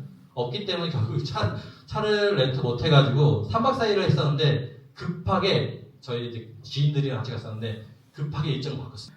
버스 투어로 급하게 바꿔가지고 혹시라도 저처럼 그런 실수하지 마시라 하셔가지고 여러분들이 만약에 뭐 이제 이렇게 유럽이든 어느 나라 미국도 뭐 운전 좋아하시는 분들은 차 렌트해서 다니시는 분도 있더라고요. 해가지고 꼭 체크해 보시라. 이게 되는 나라이고 안 되는 나라이기 때문에. 근데 가능하면은 내 마음의 평안을 위해서 그냥 국제운전면허증 가지고 다니는 게 제일 좋을 것 같습니다. 네. 이거 알려드리려고 제가 이제 제 가장 최근에 시도했던 사례를 제가 알려드린 겁니다. 혹시라도 이제 만약 제가 그때 미리 다 카드 결제까지 했었으면은 그거 다 날려겠죠. 네. 다행히 그때 무슨 생각으로 했는지 모르겠지만은 현장 이제 그 결제가 된대요. 현장에서 내가 현금으로 주던가 아니면 카드 결제 된다는 얘기거든요. 현장 결제 하지 하고 그렇게 했는 게 그게 천만다행이었죠. 그래서 만약에 여러분들도 인터넷으로 온라인으로 예약하잖아요. 만약에 현장 결제 된다 하시면 혹시 모르니까 현장 결제 하시기 바랍니다. 예, 만약이라도 실수하면은 이거 다행히 저희는 이제 현장 결제를 했기 때문에 뭐 제가 이거 운전면허증 안 가졌어도 이제 금전적으로 손해본 건 없었으니까. 그런데 만약에 다 신용카드 예약했는데 안 된다 하면 이거 환불이 안 되잖아요. 명백한 실수이기 때문에 그 돈은 그대로 날리는 거기 때문에 이런 것들도 여러분들이 하나씩 꼼꼼하게 잘 체크해 보시면 좋습니다. 자, 세 번째. 그러면은 이제 자동차는 어떻게 빌린지 알았어요. 리스라는 게 어떤 건지 알게 됐고, 렌트는 어떻게 하는지 알게 됐어요. 그러면은 이 차를 가지고 어디를 갈까? 꼭 차 아니어도 여러분들이 뭐 자유여행을 가서 기차 타고 가시더라도 그러면 겨울에, 지금 겨울이니까 겨울에 갈 만한 곳을 제가 몇 군데를 제가 소개를 해드릴까 합니다. 첫 번째는 크로아티아입니다. 크로아티아가 진짜 여러분들 꼭 가보세요. 정말 괜찮아요. 동유럽 국가인데 혹시 가보셨나요, 선생님? 크로아티아? 그 조금 더 보통 동유럽 하면은 보통 우리가 헝가리 부다페스트나 체코 프라하를 많이 가죠. 근데 만약에 시간적 여유가 되신다면 크로아티아를 꼭 한번 가보시기 추천. 진짜 좋습니다. 크로아티아에서도 두브로보니크라고 있어요. 두브로보니크. 요즘 이제 유명하더라고요. 여행 예능이나 이런 데서 많이 나오는데 이건 제가 사진 둘 다 제가 찍은 건데요. 저희 아내랑 같이 그 두브로보니크 위에 전망대가 있어요. 저기서 많이 찍어요. 언니들이 이쁘게 옷 입고 인스타 찍으려고. 저는 이때 10년 전이라서 10년 전만 해도 인스타보다는 페이스북이었거든요. 그런데도 여기서 여성분들은 이쁘게 입어가지고 여기서 되게 인생 사진 찍으려고 많이 노력하세요. 그래서 진짜 여기는 날씨가 그냥 말 다 했습니다. 기가 막힙니다. 이 바다가 아드리아해예요. 그러니까 지중해 하나의 부분인데 바다가 너무 아름답고 일찍이 이 두브로보니크가 옛날부터 중세시대부터 무역항으로 발전했어요. 이 도시가 지금 보이시는 이 약간 주황색으로 된 이 도시 지붕들 있죠. 그때 당시에 만들었던 도시 그대로 있습니다. 네, 자 지도를 가져왔어요. 제가 어디가 두브로보니크냐? 여기가 두브로보니크입니다. 크로아티아가 지금 이렇게 돼 있거든요. 이렇게 길게 쭉 나와 있어요. 근데 가장 끝에 있는 데가 여기가 두브로보니크예요. 근데 이 두브로보니크 가려면은 먼저 자그레브로 가야 돼요. 자그레브는 크로아티아의 수도입니다. 최근에 그 티웨이 항공사가 갈 거예요. 네, 직항 생겼어요. 네, 최근에 생겨가지고 이제는 생각보다 저렴하게 갈 수 있습니다. 티웨이 항공사 타고 가시면 되고. 근데 보시면 자그레브가 여기 있는데 두브로보니크 저 끝에 있어요. 우리나라 치면 여기가 서울이라면 여기가 해남이에요. 땅끝마을 같은 거예요. 목포나 고흥이나 여수나 이런 데예요. 완전 끝이에요. 그래서 여기를 저희는 차로 갔어요. 차를 빌렸기 때문에. 근데 저희 차이기 때문에 그냥 유유자적 중간중간에 플리티비치라고 여기 되게 유명한 거 있어요. 플리티비치에 여기도 진짜 장난 아닌데 여기는 영화 아바타의 모델이 그 배경이 됐던 거예요. 진짜 완전 너무 아름다워요. 물이 너무 깨끗해요. 저희는 여기 들렸다가 이렇게 내려갔는데 만약에 차로 가신다면 한 10시간 이상 걸릴 거예요. 그래서 추천드릴 방법은 비행기. 네, 국내에서 비행기 있습니다. 비행기 타면 그래도 뭐 한두 시간 내려가죠. 아니면 차로 그냥 여유있게 천천히 플리티비제 갔다가 스플리트 갔다가 이렇게 하신다면은 그것도 이렇게 추천드려요. 그래서 차로 가신다는 거는 좀 시간적 여유가 있어야겠죠. 이 해변이 이렇게 돼 있어요. 해변도 이렇게 돼 있고 제가 영상을 올렸습니다. 역시 사진만 가지고 뭐가 부족해가지고 당시에 제가 여기 두브로보니크를 갔을 때 찍었던 사진 영상들이 제가 매장들을 잊어버려가지고 대부분 날아갔더라고요. 그래서 유튜브에서 그나마 좀 몇 개 가졌는데 이런 풍경이에요. 기가 막히죠? 엄청 아름다워요. 이 영상은 이제 시내 모습도 이렇게 보입니다. 이미 유럽에서 되게 유명한 관광지가 됐습니다. 물빛깔 보이시죠? 네. 이 세상은 물빛이 아닙니다. 물빛깔이랍니다. 저 세상 물빛깔이에요. 이렇게 두브로보니크가 옛날에 그 나양석 PD가 꽃보다 누나인가? 꽃보다 누나 아시죠? 초창기 때 만들었던 거 있는데 거기에 보면 두 그룹이 그 배경이었거든요. 그거 한번 보시면 되게 도움이 되고요. 예. 최근 뭐 예능에서도 그렇고 유튜브도 그렇고 이제 크로아티아 여행하면 플리티비 채널 두 그룹이 제일 유명합니다. 이 두 군데가 해가지고 저는 둘 다 가봤는데 두 그룹이 너무 좋았어요. 또 가고 싶어요. 그때는 캠핑으로 했었는데 나중에는 그냥 바다가 보이는 어디 괜찮은 호텔 같은 데 해가지고 안에서 다시 한번 가고 싶어요. 근데 대신 물가는 좀 비싸요. 크로아티아 전체적으로 크로아티아는 동유럽 국가고 물가는 저렴한 편인 유럽에서 유럽 국가 치고는 저렴하거든요. 근데 여기만큼은 좀 비쌉니다. 예, 비싸긴 하지만은 그래도 진짜 한번 꼭 가볼 만한 그런 장소 중 하나입니다. 자, 넘어가자. 네, 그 다음은 그 두 번째는 독일이에요. 독일 하면은 아까 제가 크리스마켓 마트로 유명한 드레스덴이 어디 있냐? 여기 가운데 있습니다. 구구지대에서 가져온데 딱 보시면은 여기 바로 밑에가 체코예요. 그리고 바로 위에 독일인데 베를린이 위에 있는데 이렇게 드레스덴, 프라하, 체코. 이 두 지역으로 해서 가시면 좋은데 네, 지도상 보시면 아시겠지만은 프라하가 좀 더 가까워요. 베를린도 이렇게 둘 다 차로 갈 수 있는데 제가 구구지대에서 한번 내비 찍어봤거든요. 프라하 체코에서 만약에 독일 드레스덴 넘어간다면은 거의 1시간 39분 정도 나온대요. 키로수는 148km. 148km면 울산에서 대전 넘어서 어디 천안까지인가?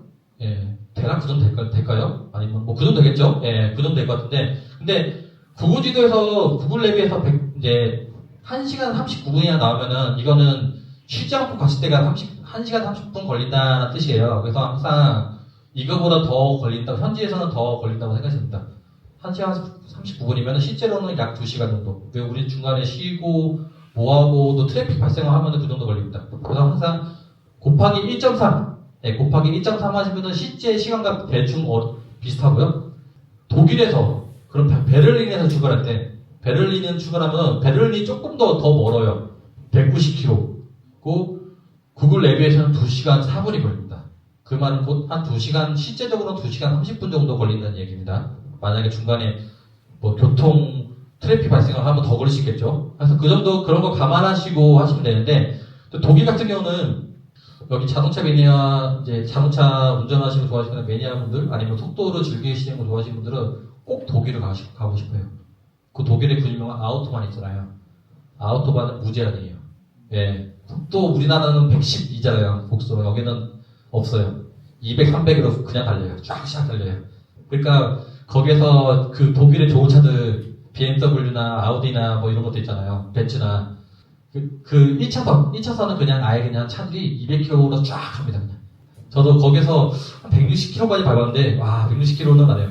그냥 200으로 가요. 이렇게 200으로 가니까 그래서 여러분들이 이제 독일을 가신다면은 난 스피드 매니아를 하신다면 아우토반 한번 달려보시면 좋습니다. 예. 아우토반 달리만 해요. 예. 되게 잘 되어 있어요. 왜 독일하는지 알게 될 거예요. 왜 우리나라 경부고속도로가 예전에 박정희 대통령이 1960년대 우리나라 대기버스 살았을 때 파도 광고하고 있을 때 옛날 시절 때 그 아우토반을 달리면서 그거를 벤치마킹 하면서 만든 게 지금의 우리나라 경부고속도로거든요. 그 정도로 아우토반이 잘 돼 있고 도로도 포장할 때도 진짜 깔끔해. 독일 사람들의 정교하고 그 디테일함이 느껴져요. 이 아우토반이 1930년대에 만들었어요. 이거 만든 사람이 누구지 혹시 아실까요? 네? 맞습니다. 히틀러가 만들었어요. 네, 히틀러가 만든 거예요. 1930년대 이미. 근데도 그 경부고속도로는 제가 알기로는 1970년인가 그때 개통한 걸로 알고 있는데 우리보다 40년 먼저 앞섰고 지금도 거의 100년 가까이 운영되고 있는데 도로 상태가 너무 좋아요. 그 도로폭도 넓고 달리기가 너무 좋습니다. 아 이거 진짜 달리라고 있는 거구나. 그 정도로 잘 되는 곳이기 때문에 바로 독일에서 이렇게 여러분들 자동차 여행 꼭 해보신 것도 저는 진짜 추천드려요. 독일이 원래 자동차 강국이잖아요. 예, 3사가 다 독일에 있으니까요. 그 미넨 가시면은 미넨이 아마 여기가 붙어있으니까 밑에 있는데 여기 지도상에 나온 밑에 있는데 미넨 가면은 BMW 박물관이 있어요. 그거 볼만합니다. BMW 박물관 보시면은 진짜 BMW 바이크랑 남자들이 좋아하는데 사실 남자들이 그 바이크랑 차가 싹 다 전시돼 있고 시승도 할 수 있고 되게 좋아요. 그래서 독일 가시면은 그런 거 한번 보시는 것도 좋고요. 자, 그 독일에서 제가 추천드린 장소가 특히나 여기는 겨울에 가면 이쁠 것 같아가지고 가져왔는데 노이슈반슈타인 성이라고 있어요. 자, 이 성을 보면은 뭔가 떠오르지 않으실까요? 혹시 이 성을. 자, 여기 이 디즈니의 모델, 디즈니랜드의 모델. 지금 디즈니의 로고가 바로 이 노이슈반슈타인 성을 벤치마킹해서 만든 거예요. 그 정도로 되게 아름다운 성이고, 저는 여기 가봤는데 성이 되게 높고 커요. 진짜 그 유럽의 중세, 또 동화에서 나온 백설공주에서 나오는 그런 마녀가 사는 그런 궁전 같은, 그런 중세 유럽 분위기가 납니다.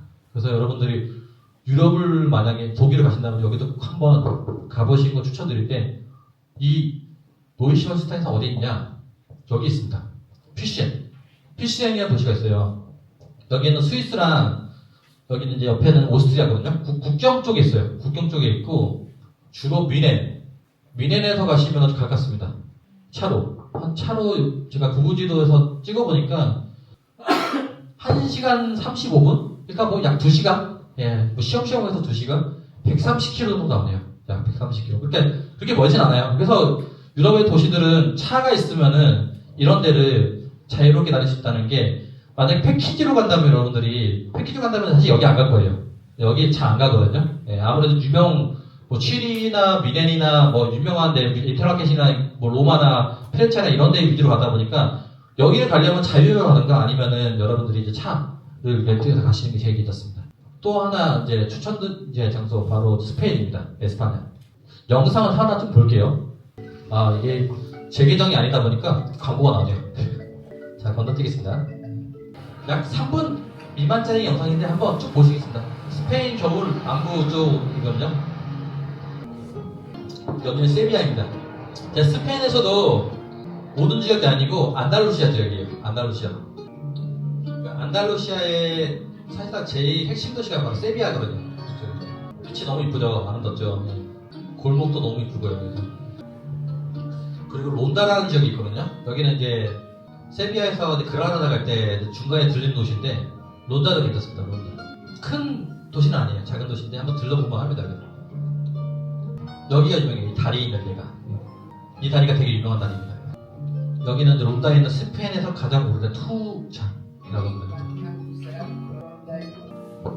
시골길 풍경이 되게 정겹죠? 이제 자동차 여행하면 이런 풍경들은 정겹 풍경들을 볼 수 있어서 좋아요. 유럽은 워낙 성당이 많으니까, 여기도 성당들도 있고, 그리고 코르도바라는 도시. 자, 그러면 영상쯤에서 좀 넘어가서, 자, 스페인, 아까 제가 보였죠? 이 스페인 중에서도, 이제, 스페인이 생각보다 되게 큰 나라입니다. 우리나라의 한 4배 가까이? 3, 4배 정도 되게 큰 나라인데, 이 스페인에서도, 겨울에 가신다면은, 지금 남부 쪽, 안달루시아랑 지금 빨간색으로 표시돼 있죠? 이렇게 세비야, 말라가, 발렌시아, 그리고 그 유명한 바르셀로나. 약간 그 지중해 연안에 있는 도시들이 좀 따뜻해요. 여기 겨울에 영향이 괜찮고, 내륙 쪽, 뭐 마드리드나 빌바오나 이런 데는 겨울에도 춥습니다. 여기는 북쪽은 당연히 눈도 오고요. 그래가지고 여러분들이 스페인을 겨울에 가신다 하시면 좀 해안가 도시나 아니면 남부 쪽, 안달루시아가 괜찮은데, 저는 이제 안달루시아 쪽 위주로 좀 설명해 드릴게요. 남부 쪽, 제일 남부 쪽이 있거든요. 지도상 보면은 여기 가장 밑에 있습니다. 이 빨간색 지역이 남부 안달루시아예요. 안달루시아는 여러 도시가 있습니다. 뭐 세비야부터 해가지고 코르도바, 하이엔, 그라나다, 말라가, 론다, 마르베아, 카디스 등등등 되게 좋은 도시가 있는데, 이 안달루시아가 스페인에서도 가장 많은 사람들이 좋아하는 지역이고, 또 유럽을 여러 번 다닌 사람도 이 안달루시아를 꼭 가고 싶어 합니다. 저도 그렇고요. 저는 유럽에서 바르셀로나까지 가봐가지고 저도 안달루시아까지는 못 가봤었는데, 근데 이 안달루시아에서도 특히나 이 중심되는 도시가 바로 이 세비야예요. 세비야가 제일 큰 도시예요. 그리고 그라나다. 이 두 군데가 제일 유명하고, 중간에 세비야에서 그라나다 갈 때 들리는 도시가 바로 론다입니다. 그래서 주로 세비야, 론다, 그라나다가 이 두 개가 가장 중심지이고, 여기는 중간에 들린 도시니까, 여기에 중심으로 해가지고, 그 안달루시아 여행을 이제 기획을 이제 하면 되고요. 자, 결국에는 이 안달루시아를 간다는 거는 이것 때문에 가죠. 아람브라 궁전. 아람브라 궁전 여러분 아시죠? 아람브라 궁전이 거의 사실상 스페인의 안달루시아 여행의 가장 핵심이고 하이라이트고 꽃이에요. 이것 때문에 간다 해도 무방해요. 여러분도 혹시 이 드라마 아시나요? 아람브라 궁전의 추억. 예. 저도 되게 재밌게 봤던 드라마예요. TV에서 했던 건데 현빈 씨나 박신혜 씨가 나와가지고 했던 건데 저는 이 드라마 보니까 중간중간 아람브라라든지 스페인 남부 쪽 나오잖아요. 풍경이 너무 가고 싶더라고요. 이 보면서. 예. 이게 한 2019년도에 나왔던 드라마를 기억하고 있습니다. 되게 재밌게 봤던 거고 끝에 결말이 조금 아쉽게 했는데 나름대로 되게 재밌었고 그래서 이 아람브라 궁전의 추억이라는 곡이 있어요. 클래식 곡이면 알죠? 자, 이거 한번 클래식 한번 들어볼게요. 되게 유명하죠. 예. 이 곡과 함께 아람브라 궁전의 이제 여러 장소들을 이제 영상을 통해서 보여드릴 겁니다. 이 아람브라 궁전은 그 스페인 남부 쪽이 역사적으로 보면은 이슬람 세력부터 한동안은 지배를 당했던 지역이긴 하거든요. 그러니까 되게 여기가 다양한 문화가 좀 섞여 있다고 보시면 돼요. 고대 시대 때는 로마 영토의 일부 중 하나였고, 그리고 중세 때는 이제 십자가 던질 때 그때 해가지고 이제 이슬람 세력이 스페인 남부까지도 또 이렇게 영향을 지배했던 데라서 그래서 그 이슬람 문화도 많이 남아 있습니다. 이게 섞여 있는 곳이 바로 이 그라나다 지역이고 그라나다에서도 제일 대표적인 궁전이 바로 아람브라 궁전입니다. 세계문화유산으로 지정된 궁이에요. 네, 궁전이고 세계문화유산 등재된 궁전이고 생각보다 꽤 큽니다. 궁전이 커가지고 여기를 한두 시간 만에 본다는 생각을 만약에 하신다면 한두 시간 만에 본다는 생각은 좀 내려놓는 게 좋으실 거예요. 그래도 여기 왔으면은 아예 그날 하루는 아람브라 궁전만 집중적으로 보겠다는 생각으로 보시는 게 좋아요. 그만큼 볼거리가 많아요. 세계문화유산이기도 하다 보니까. 그래서 여러분들이 이제 스페인 안달루시아를 여행하고자 하신다면은 반드시 그라나다 여기 아람브라 궁전을 꼭 한번 전 추천드려요. 여기 되게 가시면은 진짜 볼 것들이 많이 있으니까요. 그 다음에 이제 아람브라 궁전을 봤으면 그 다음으로 가는 게 이제 그 안달루시아 지역의 가장 중심 도시인 세비야인데 이 세비야는 가장 유명한 대성당이 있습니다.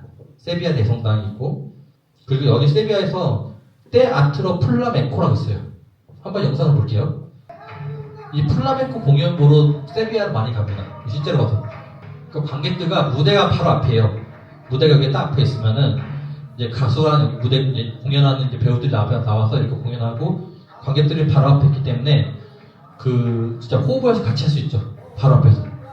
여러분들 가신다면은 꼭 여기 이것도 체험하시길 추천드립니다. 이거 세비야 가시면은 꼭 한 번은 가볼 만한 공연으로 이게 꼭 나와 있거든요. 뭐 노디플래닛이나 아니면은 트립 어디바즈 나가시니까 이거 한번 꼭 보시면 좋고요. 그리고 그 다음에 이제 아람브라 이제 궁전 와서 아람브라 궁전에는 그라나다 가서 세비야 갈 때 아니면 세비야에서 그라나다 갈 때 론다 중간에 들리는 나라가 이 론다인데 론다는 이 누에보 다리가 유명해요. 이 다리를 보러 많이 갑니다. 누에보 되게 큰 다리고 그리고 이 다리 중심으로 전부 다 여기 식당과 호텔들이 다 있어요. 그래서 이거 보러도 많이 가시더라고요. 자, 이렇게 해서 제가 이제 스페인까지 해가지고 좀 여러 지역들을 좀 추천드렸어요. 그 외의 그 외에도 몇 군데 지금 제가 이제 PPT에는 넣지는 않았지만은 몇 군데 더 추천드리면은 남부 이탈리아 괜찮습니다. 그쪽 남부 이탈리아 한번 가보신 것도 추천드리고 그리고 이제 그리스 이쪽도 괜찮아요. 트리케 같은 거 해가지고 겨울에 제가 주로 지금 보여드린 데가 독일 빼고는 대부분 다 남부 쪽이에요. 자세히 보시면. 왜냐하면 남부 유럽이 겨울에 가도 따뜻해요. 따뜻하기도 하고 지중해 쓴 기후이기 때문에 또 온화하기도 하고 먹을 것들이 많이 있습니다.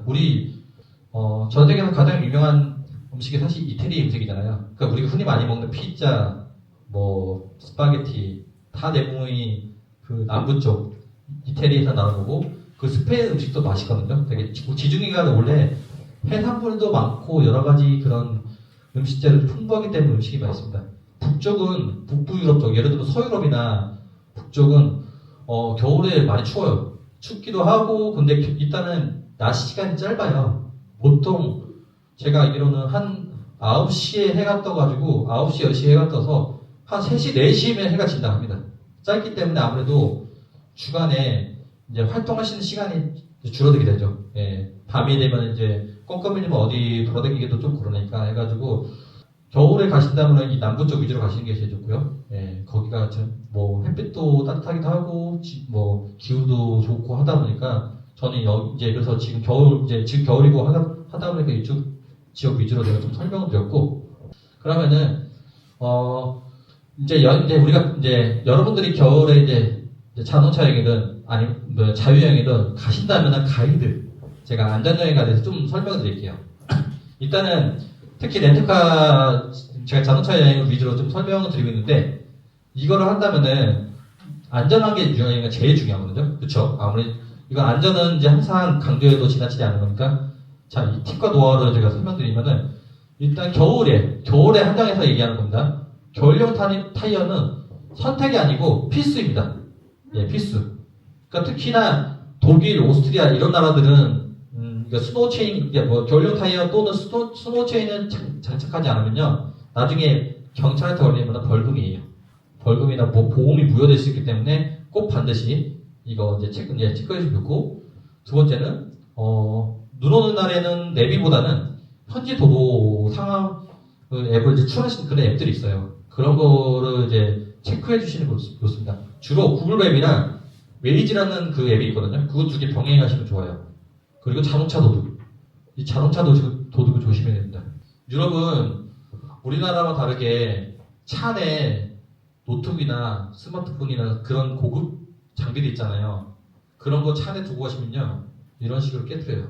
창문을 깨트려서 가져가요. 유럽은. 한국과 달라요. 한국은 안 건드리지만 한국에서는 뭘 갖다 놔도 사실 깨트려서 가져간다는 건 우리나라에서 상상할 수 없잖아요. 근데 유럽은 이런 일이 생각보다 꽤 비일비재해요. 왕왕 있어요. 그렇기 때문에 항상 여러분들이 이제 유럽 자동차 여행 하신다면은 차 안에는 고가의 장비 두시면 안 됩니다. 항상 가지고 다니셔야 됩니다. 예, 안 그러면 이렇게 자동차 도둑이 얘는 깨트려서 가져가니까 이런 거 항상 조심하셔야 되고 그리고 뭐 렌트카 보험은 자차 영원 그쵸 이게 정신건강에 이렇습니다. 예, 혹시 모르니까 그리고 만약이라도 사고가 났다 만약이라도 그럴 수도 있잖아요. 사고 났다 하면은 이제 제 친구가 유럽 자동차 여행을 하다가 한번 사고 났어요. 접촉사고가 나가지고 이제 그 친구 이렇게 돼요. 안전지대를 일단 확보하고 우리나라랑 같습니다. 우리나라도 만약에 차 사고 나면은 일단 안전지대 확보하고 그리고 만약에 그 삼각형 있죠? 그거를 이제 앞에 전방에 세워놓고 그리고 사고 현장 촬영해야 되죠. 그것도 뭐 급자 있으면 뭐 급자도 확보해가지고 영사관에 전화하시는 게 좋거든요. 영사관한테 전화하고 렌트카랑 보험사, 경찰서에 꼭 연락하셔야 됩니다. 예. 그래서 만약 자유여행 또 가신다면 여러분 도보로 가신다면은 유럽에서 제일 안 좋은 게 바로 소매치기입니다. 이 파리나 로마, 특히나 파리 로마는 되게 심해요. 소매치기들이 지하철에서 지하철도 오래되기도 했고 사람도 많기 때문에 이런 뭐 제가 입고 있는 코트나 자켓 이런 데 있잖아요. 이거 찢어가지고 그 면도칼인가? 면도날로 찢어가지고 가져가는 경우가 있어요. 그렇기 때문에 항상 이런 지갑이나 스마트폰은 항상 조심하시면 좋고 가능하면은 크로스백 있죠? 이렇게 앞으로 매는 거 아니면 배에다 매는 거 그거 하시는 게 제일 좋습니다. 그리고 숙소 위치가 여행 안전의 50%는 차지하는 것 같아요. 예. 가능하면은 역 주변 아니면 터미널 이런 데 위주로 사람들 많이 그런 데 쪽으로 숙소를 잡는 게 되게 중요합니다. 예. 또 하나의 팁을 드리자면은 구글 맵에서 보면은 여러분들이 가고자 하는 여행지 검색하면은 예를 들면 독일에 뭐 드레스덴을 간다 쳐요. 독일 드레스덴 호텔을 검색하면 호텔이 쭉 나올 거예요. 구글 지도에서. 그러면은 그 리뷰가 있잖아요. 리뷰에서 세이프 아니면 큐트 앤 나이트 키워드를 체크하시면 이제 그 숙소가 안전한지 좀 괜찮은지 리뷰가 쭉 나왔거든요. 그리고 요즘 리뷰들 다 영어로 써 있어도 번역이 되니까 예 그거 체크해 보시면 진짜 이 호텔이 안전한지 아니면 조금 외진지 왜 이런 거 있잖아요. 호텔이 대부분 이뻐가지고 선택했는데 아니면 졸업해서 선택했는데 예약했는데 알고 보니까 되게 외진 집이 있어. 그런 경우가 종종 있거든요. 여행 다니면. 예. 그래서 이런 것들 그럴 때는 결국에는 내가 가보지 않은 이상은 그 전에 이제 이 숙소를 호텔에 예약했던 사람들의 리뷰가 그래서 중요한 것 같아요. 그 리뷰에서 이 세이프 이 단어만 키워드 검색해서 찾아보셔도 실제로 안전한지 괜찮은지 너무 외진 곳에 있는 거 아닌지를 체크할 수가 있습니다. 네. 그리고 또 하나 알려드리면은, 무료 와이파이보다 보통 이제 그 유럽에서도 터미널이나 공항이나 이런데 공공장소가 없이는 무료 와이파이가 있긴 해요. 근데 간혹 공공 와이파이 해킹 사례가 종종 있을 때가 있대요. 자주 있는 건 아닌데 간혹. 그래서 가능하면은 여러분들 데이터 로밍이 조금 더 안전할 것 같기도 하고 아니면은 유심 칩죠. 유심이나 현지 유심 사용하시는 게 안전하게 여러분들 인터넷 할 수가 있습니다. 요즘 개인정보 털리고 해가지고 좀 말이 많잖아요. 쿠팡도 얼마 전에 해가지고 그렇기 때문에 여러분들의 그런 이제 데이터 이제 개인정보도 안전하게 보호할 수 있고요. 그리고 만약에 밤에 유럽의 밤에 아까 우리가 드레스덴 같은 경우는 밤에 봐야지 이쁘거든요. 근데 그런데 보다면은 이제 야간 관광을 해야 된다면은 큰 길거리, 메인 스트리트 위주로, 예, 뭐 골목 감성, 뭐 골목이 이쁜 감성 그거는 낮에, 밤에는 사람 안 다니면서 조금 위험할 수 있어요. 그렇기 때문에 항상 큰 도로, 광장 위주로 야간에 여행하신다면 그렇게 하시면 되고, 네, 특히 이제 크리스마스 마켓이 끝난 밤이 조금 위험할 수 있어요. 그러니까 위험하다는 거는 뭐 소매치기나 이런 게 있을 수도 있거든요. 그래서 항상 그것만 유의하시면 괜찮습니다. 뭐 겨울에는 또 아무래도 눈도 오고 하다 보니까 뭐 기차나 항공 파업도 있을 수도 있고요. 네. 그리고 겨울에 일본이 빠르기 때문에 너무 무리한 일정을 잡지 마시고 하루에 한 도시, 한 개 핵심적 이렇게 하는 게 제일 좋습니다. 그래야지 여러분들이 지치지 않고 여행을 즐겁게 할 수 있고요. 현금도 그 중간에 이제 여행 중에 현금이나 카드 쓰실 때 현금도 너무 많이 가지고 다니지 마시고 카드도 한 장만 쓰지 마세요. 여러 장 가지고 가세요. 분실이나 이런 거 대비해가지고. 예. 예를 들면 주로 쓸 카드 아니면 예비 카드 이런 식으로 따로따로 분리하시면 좋죠. 저희 같은 경우는 저는 아내랑 여행 다닐 때 현금을 좀 많이 뽑아야 될 수밖에 없는 상황이 있을 수 있거든요. 오지 같은 데나 좀 이런 데 가면 카드 안 되는데 시골 같은 데 가면은 그러면 현금을 들고 다녀야 되잖아요. 현금을 서로 반반씩 해요. 예. 예를 들면은 제가 뭐 2,000불을 뽑았으면은 1,000불은 아내가 1,000불은 제가 해가지고 혹시 모르고 대비해가지고 그렇게도 많이 합니다. 네. 그리고 아까 전에 제가 이제 만약이라도 만약 사고 나거나 뭐 무슨 문제가 생겼다 하시면 항상 대한민국 영사관 콜센터 이거 24시간 연중 무휴예요. 그렇기 때문에 항상 무슨 문제가 생기시면 반드시 외교부 해외 안전여행 앱이라고 있거든요. 이 앱을 설치하시면 상당히 많이 도움이 되겠습니다. 그래서 만약에 문제가 생겼을 때 바로 연락하셔가지고 도움을 받으시길 꼭 저는 이제 부탁드리고요. 지금 현재 유럽의 해외 안전여행 현재 상황 어떤지 제가 어저께 캡처한 장면이에요. 가장 최근 상황 어저께 캡처한 거예요. 현재 이렇습니다.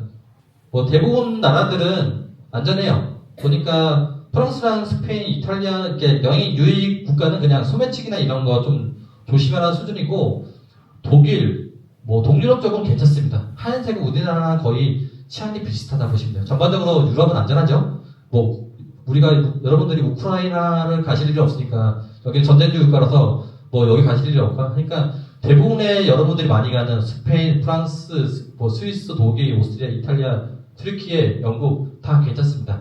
그래서 최근 이런 거 항상 여러분들이 어느 나라를 여행하실 때 꼭 유럽 아니어도 미국이나 뭐 동남아시아 같은 경우는 최근에 뭐 지금 캄보디아 사태 많이 왔잖아요. 그 사태 때문에 게다가 지금 태국과 좀 국경지대에서 좀 전쟁도 하고 있고 하다 보니까 최근에 동남아 같은 데는 지금은 특히 캄보디아는 안 오는 게 맞고 그거 확실히 맞고요.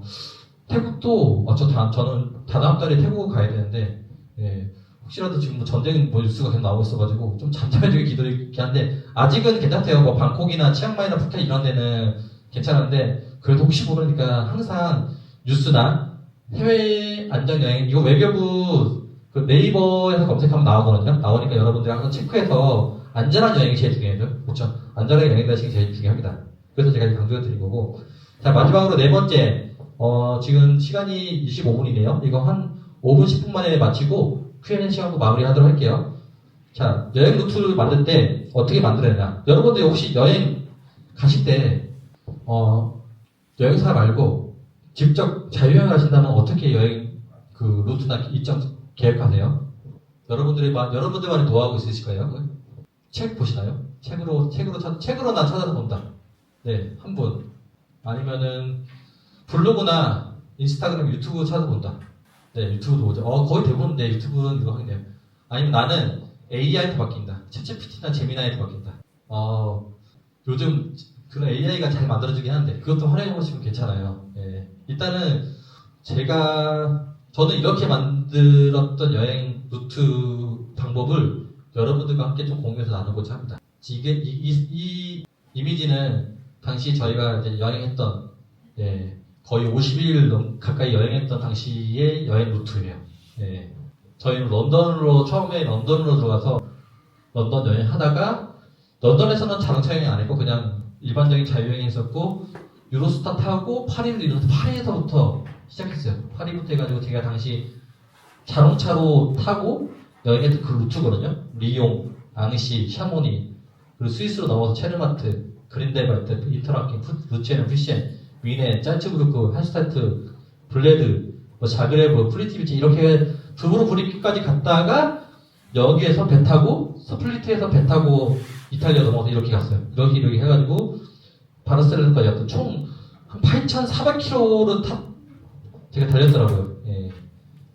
그 당시 어떻게 했냐? 이게 제가 당시에 이제 유럽 이 지도를 출력을 해서 진짜 그 색연필과 연필을 그어가면서 만들었던 건데 요즘 꼭 이렇게 안 해도 되죠? 뭐 구글 지도로 할 수도 있고 하니까. 그러니까 제가 여행 루트를 만들면서 제가 저만의 노하우를 좀 설명드리면 코스에는 딱히 정답은 없습니다. 여러분들이 가고 싶은 곳 위주로 찍어보는데 단지 이제 동선을 좀 봐야겠죠. 동선이 예를 들면은 파리가 여기 있고 바르샤바란다. 그 프라하가 여기 있는데 파리에서 프라하까지 멀잖아요. 한 번에 가기 머리가 중간에 다른 지역도 베를린이나 이렇게 이어가지고 이어가면서 그러니까 하루에 한 300km 자동차 여행을 한다면 300km 한 3-4시간은 운전시간 넘지 않게끔 그렇게 동선을 짜시면 좋아요. 그리고 인아웃 어디로 들어가서 어디로 아웃 할지 그거를 기본 틀로 하시면 됩니다. 예를 들면 파리인, 마드리드 아웃, 로마인, 아니면은 스페인 아웃 이런 식으로 여러분들이 기본적인 큰 틀, 이건 큰 틀이거든요. 그 파리 인아웃 그 큰 틀을 잡으시고 그 안에서 세부적으로 구구지도 보면서 만드시면 돼요. 그렇게 만드시면 되고 또 세 번째는 하루에 한 개 도시. 이거는 아까 제가 앞에 설명드렸죠. 한 개 도시 아니면 한 개 핵심지 위주로 너무 무리하지 않고 좀 이제 여유롭게 너무 빡세게 다니면 힘드니까 그래서 이런 식으로 하시면 될 것 같고 그리고 도보 여행 시에는 만약에 여러분들 이제 도보로 가신다. 기차 타고 버스 타고 이렇게 여행하신다. 그럴 때는 숙소는 항상 역 근처가 좋습니다. 예, 그 캐리어 끌고 여기가 좀 저렴하다고 여기가 좀 되게 감성 숙소라고 그렇게 다니시면 힘들어요. 나중에 힘드니까 가능하면은 도보 여행 시에는 우리가 캐리어도 끌고 해야 되니까 역 근처 아니면 터미널 근처 이렇게 하시면 좋은데 또 하나의 팁을 알려드리면은 그 여행사들 패키지 보면 이렇게 일정 나와 있잖아요. 투어 일정 나와 있잖아요. 그거 참고하셔야 돼요. 저 같은 경우는 진짜 모르는 지역은 그러니까 조금이라도 내가 정보를 찾아서 안다면 어느 정도 이게 루트가 그려지겠지만은 진짜 전혀 모르는 지역을 여행한다. 그러면은 이게 감이 안 오거든요. 어디가 어디고 뭘 어떻게 할지 모르니까 그럴 때는 그 지역 전문 여행사 홈페이지나 블로그나 이거 찾아봐가지고 그러면 걔네들이 패키지 상품에 일정이나 루트가 다 있거든요. 그거 참고해서 비슷하게 만드시면 돼요. 예, 그것도 또 하나의 팁입니다. 그럼 나름대로 왜냐하면 여행사들이 만든 루트는 나름대로 최적의 동선을 만든 거예요. 그거는 수많은 손님들을 실제로 투어를 진행하면서 여러 가지 장단점 보완해서 만든 이게 상품이기 때문에 동선들이 되게 괜찮거든요. 그런 거 참고해서 만드신 것도 추천을 드립니다. 구구지도에서 구구지도 되게 중요한 것 같아요. 해외 나가면은 사실상 모든 걸 구구지도에 의지해서 가기 때문에 우리가 호텔을 찾을 때도 어디 맛집을 찾을 때도 어디 괜찮은 뷰포인트 이런 거 장소 찾을 때도 구구지도를 많이 보기 때문에 항상 구구지도를 여러분들이 잘 활용하시면 되게 좋아요. 그래서 인터넷에 구구지도 활용한 방법 검색하면 많이 나옵니다. 그렇게 하시면 여러분들 여행에 상당히 많이 도움이 되실 거예요. 이거는 이제 여행을 할 때 도움이 되는 이제 그런 앱들인데요. 저는 주로 자유여행으로 많이 다니다 보니까 항상 이제 중요한 게 항공을 먼저 끊어야 되겠죠. 그러면 스카이스캐너 항공권을 검색해주는 이거 다 아시니까 에어비앤비 그 숙박인데 이거는 이제 호텔은 아니지만은 그 현지에 되게 감성적이고 괜찮은 숙소로 난 그런 현지인들과 뭔가 그런 숙소를 찾고 싶다 하시면 에어비앤비 괜찮고요. 구글맵은 필수죠. 이거는 뭐 긴 설명 안 드리겠습니다. 이 앱은 저 빨간색으로 된 앱은 저거 스위스 기차 지도 앱이에요. 그러니까 스위스 만약에 여러분들이 스위스를 중심으로 여행한다 하시면은 저 스위스 SBB라고 그러죠. SBB 스위스 기차 그건데 앱인데 스위스에 있는 모든 기차들의 운행 시간 그리고 도착 시간 다 여기서 실시간으로 확인할 수 있습니다. 실시간으로 바로 확인하고 딜레이 된다면 딜레이 시간까지 나오니까요. 여러분들이 스위스를 여행한다면 저 SBB라고 있거든요. SBB 그 구글 플레이 스토어나 앱 스토어에 검색하시면 나올 거예요. 저거 한번 해보시면 되게 유용해요. 저도 스위스를 2년 전에 한번 갔다 왔었는데 저 거의 기차로 다녔거든요. 스위스 패스라 해가지고 여러분들 스위스 패스 끊으시면 되게 좋은 게 스위스에 있는 모든 교통편, 기차, 버스 그리고 그 페리까지, 배까지 다 모든 대중교통들은 그 기간 동안에 내가 9일권을 그러면 9일 동안에 다 무료예요. 횟수 제한 없이 무료고 무료는 아니겠죠. 왜냐면 그 비용은 이미 지불했기 때문에 횟수 제한 없이 탈 수 있고 플러스로 주요 관광지는 무료입니다. 예를 들면은 어디죠? 루체른에 가면은 리기라고 있어요. 리기 산다고 하는데 진짜 예쁘거든요. 리기 가는 거 거기 포함되어 있기 때문에 무료예요. 그리고 인터라켄 그 밖에 다른 융브라우 이런 데는 50% 아니면 20% 할인되니까 스위스 여행은 내가 스위스만 가고 싶다. 스위스 여행만 하신다면 반드시 스위스 패스 꼭 끊으시는 게 이득입니다. 완전 이득입니다. 그리고 트립 어드바이저는 그 나라 그 도시에서 맛집이나 여행 정보. 왜냐하면 여기 바르셀로나에 내가 어떤 맛집 가고 싶어 검색하면은 바르셀로나에 무슨 파스타 맛집 검색하면은 쭉 나오거든요. 그러면 리뷰 같은 거 다 나왔기 때문에 그거 참고해 보시면 좋고 부킹닷컴은 호텔 같은 거 호텔 예약하실 때 좋아요. 팝하고 어디 나라 갔으나 우리가 언어 때문에 이제 예를 들면 현지 식당 갔어요. 로컬 식당 갔는데 불어로 나왔어요. 아니면 독일어로 나왔어요. 그러면 우리가 읽기가 어렵잖아요. 팝하고로 해가지고 이미지 아시죠? 팝하고 이미지 그거 사진 찍으면 번역해 주는 거 그런 것도 있고 하니까 팝하고도 필수고 그리고 마지막으로 플릭스버스. 플릭스버스는 유럽을 다 이어주는 버스 노선도예요. 유럽의 웬만한 지역 도시 다 이 플릭스버스로 다 연결되어 있습니다. 그리고 제일 저렴해요.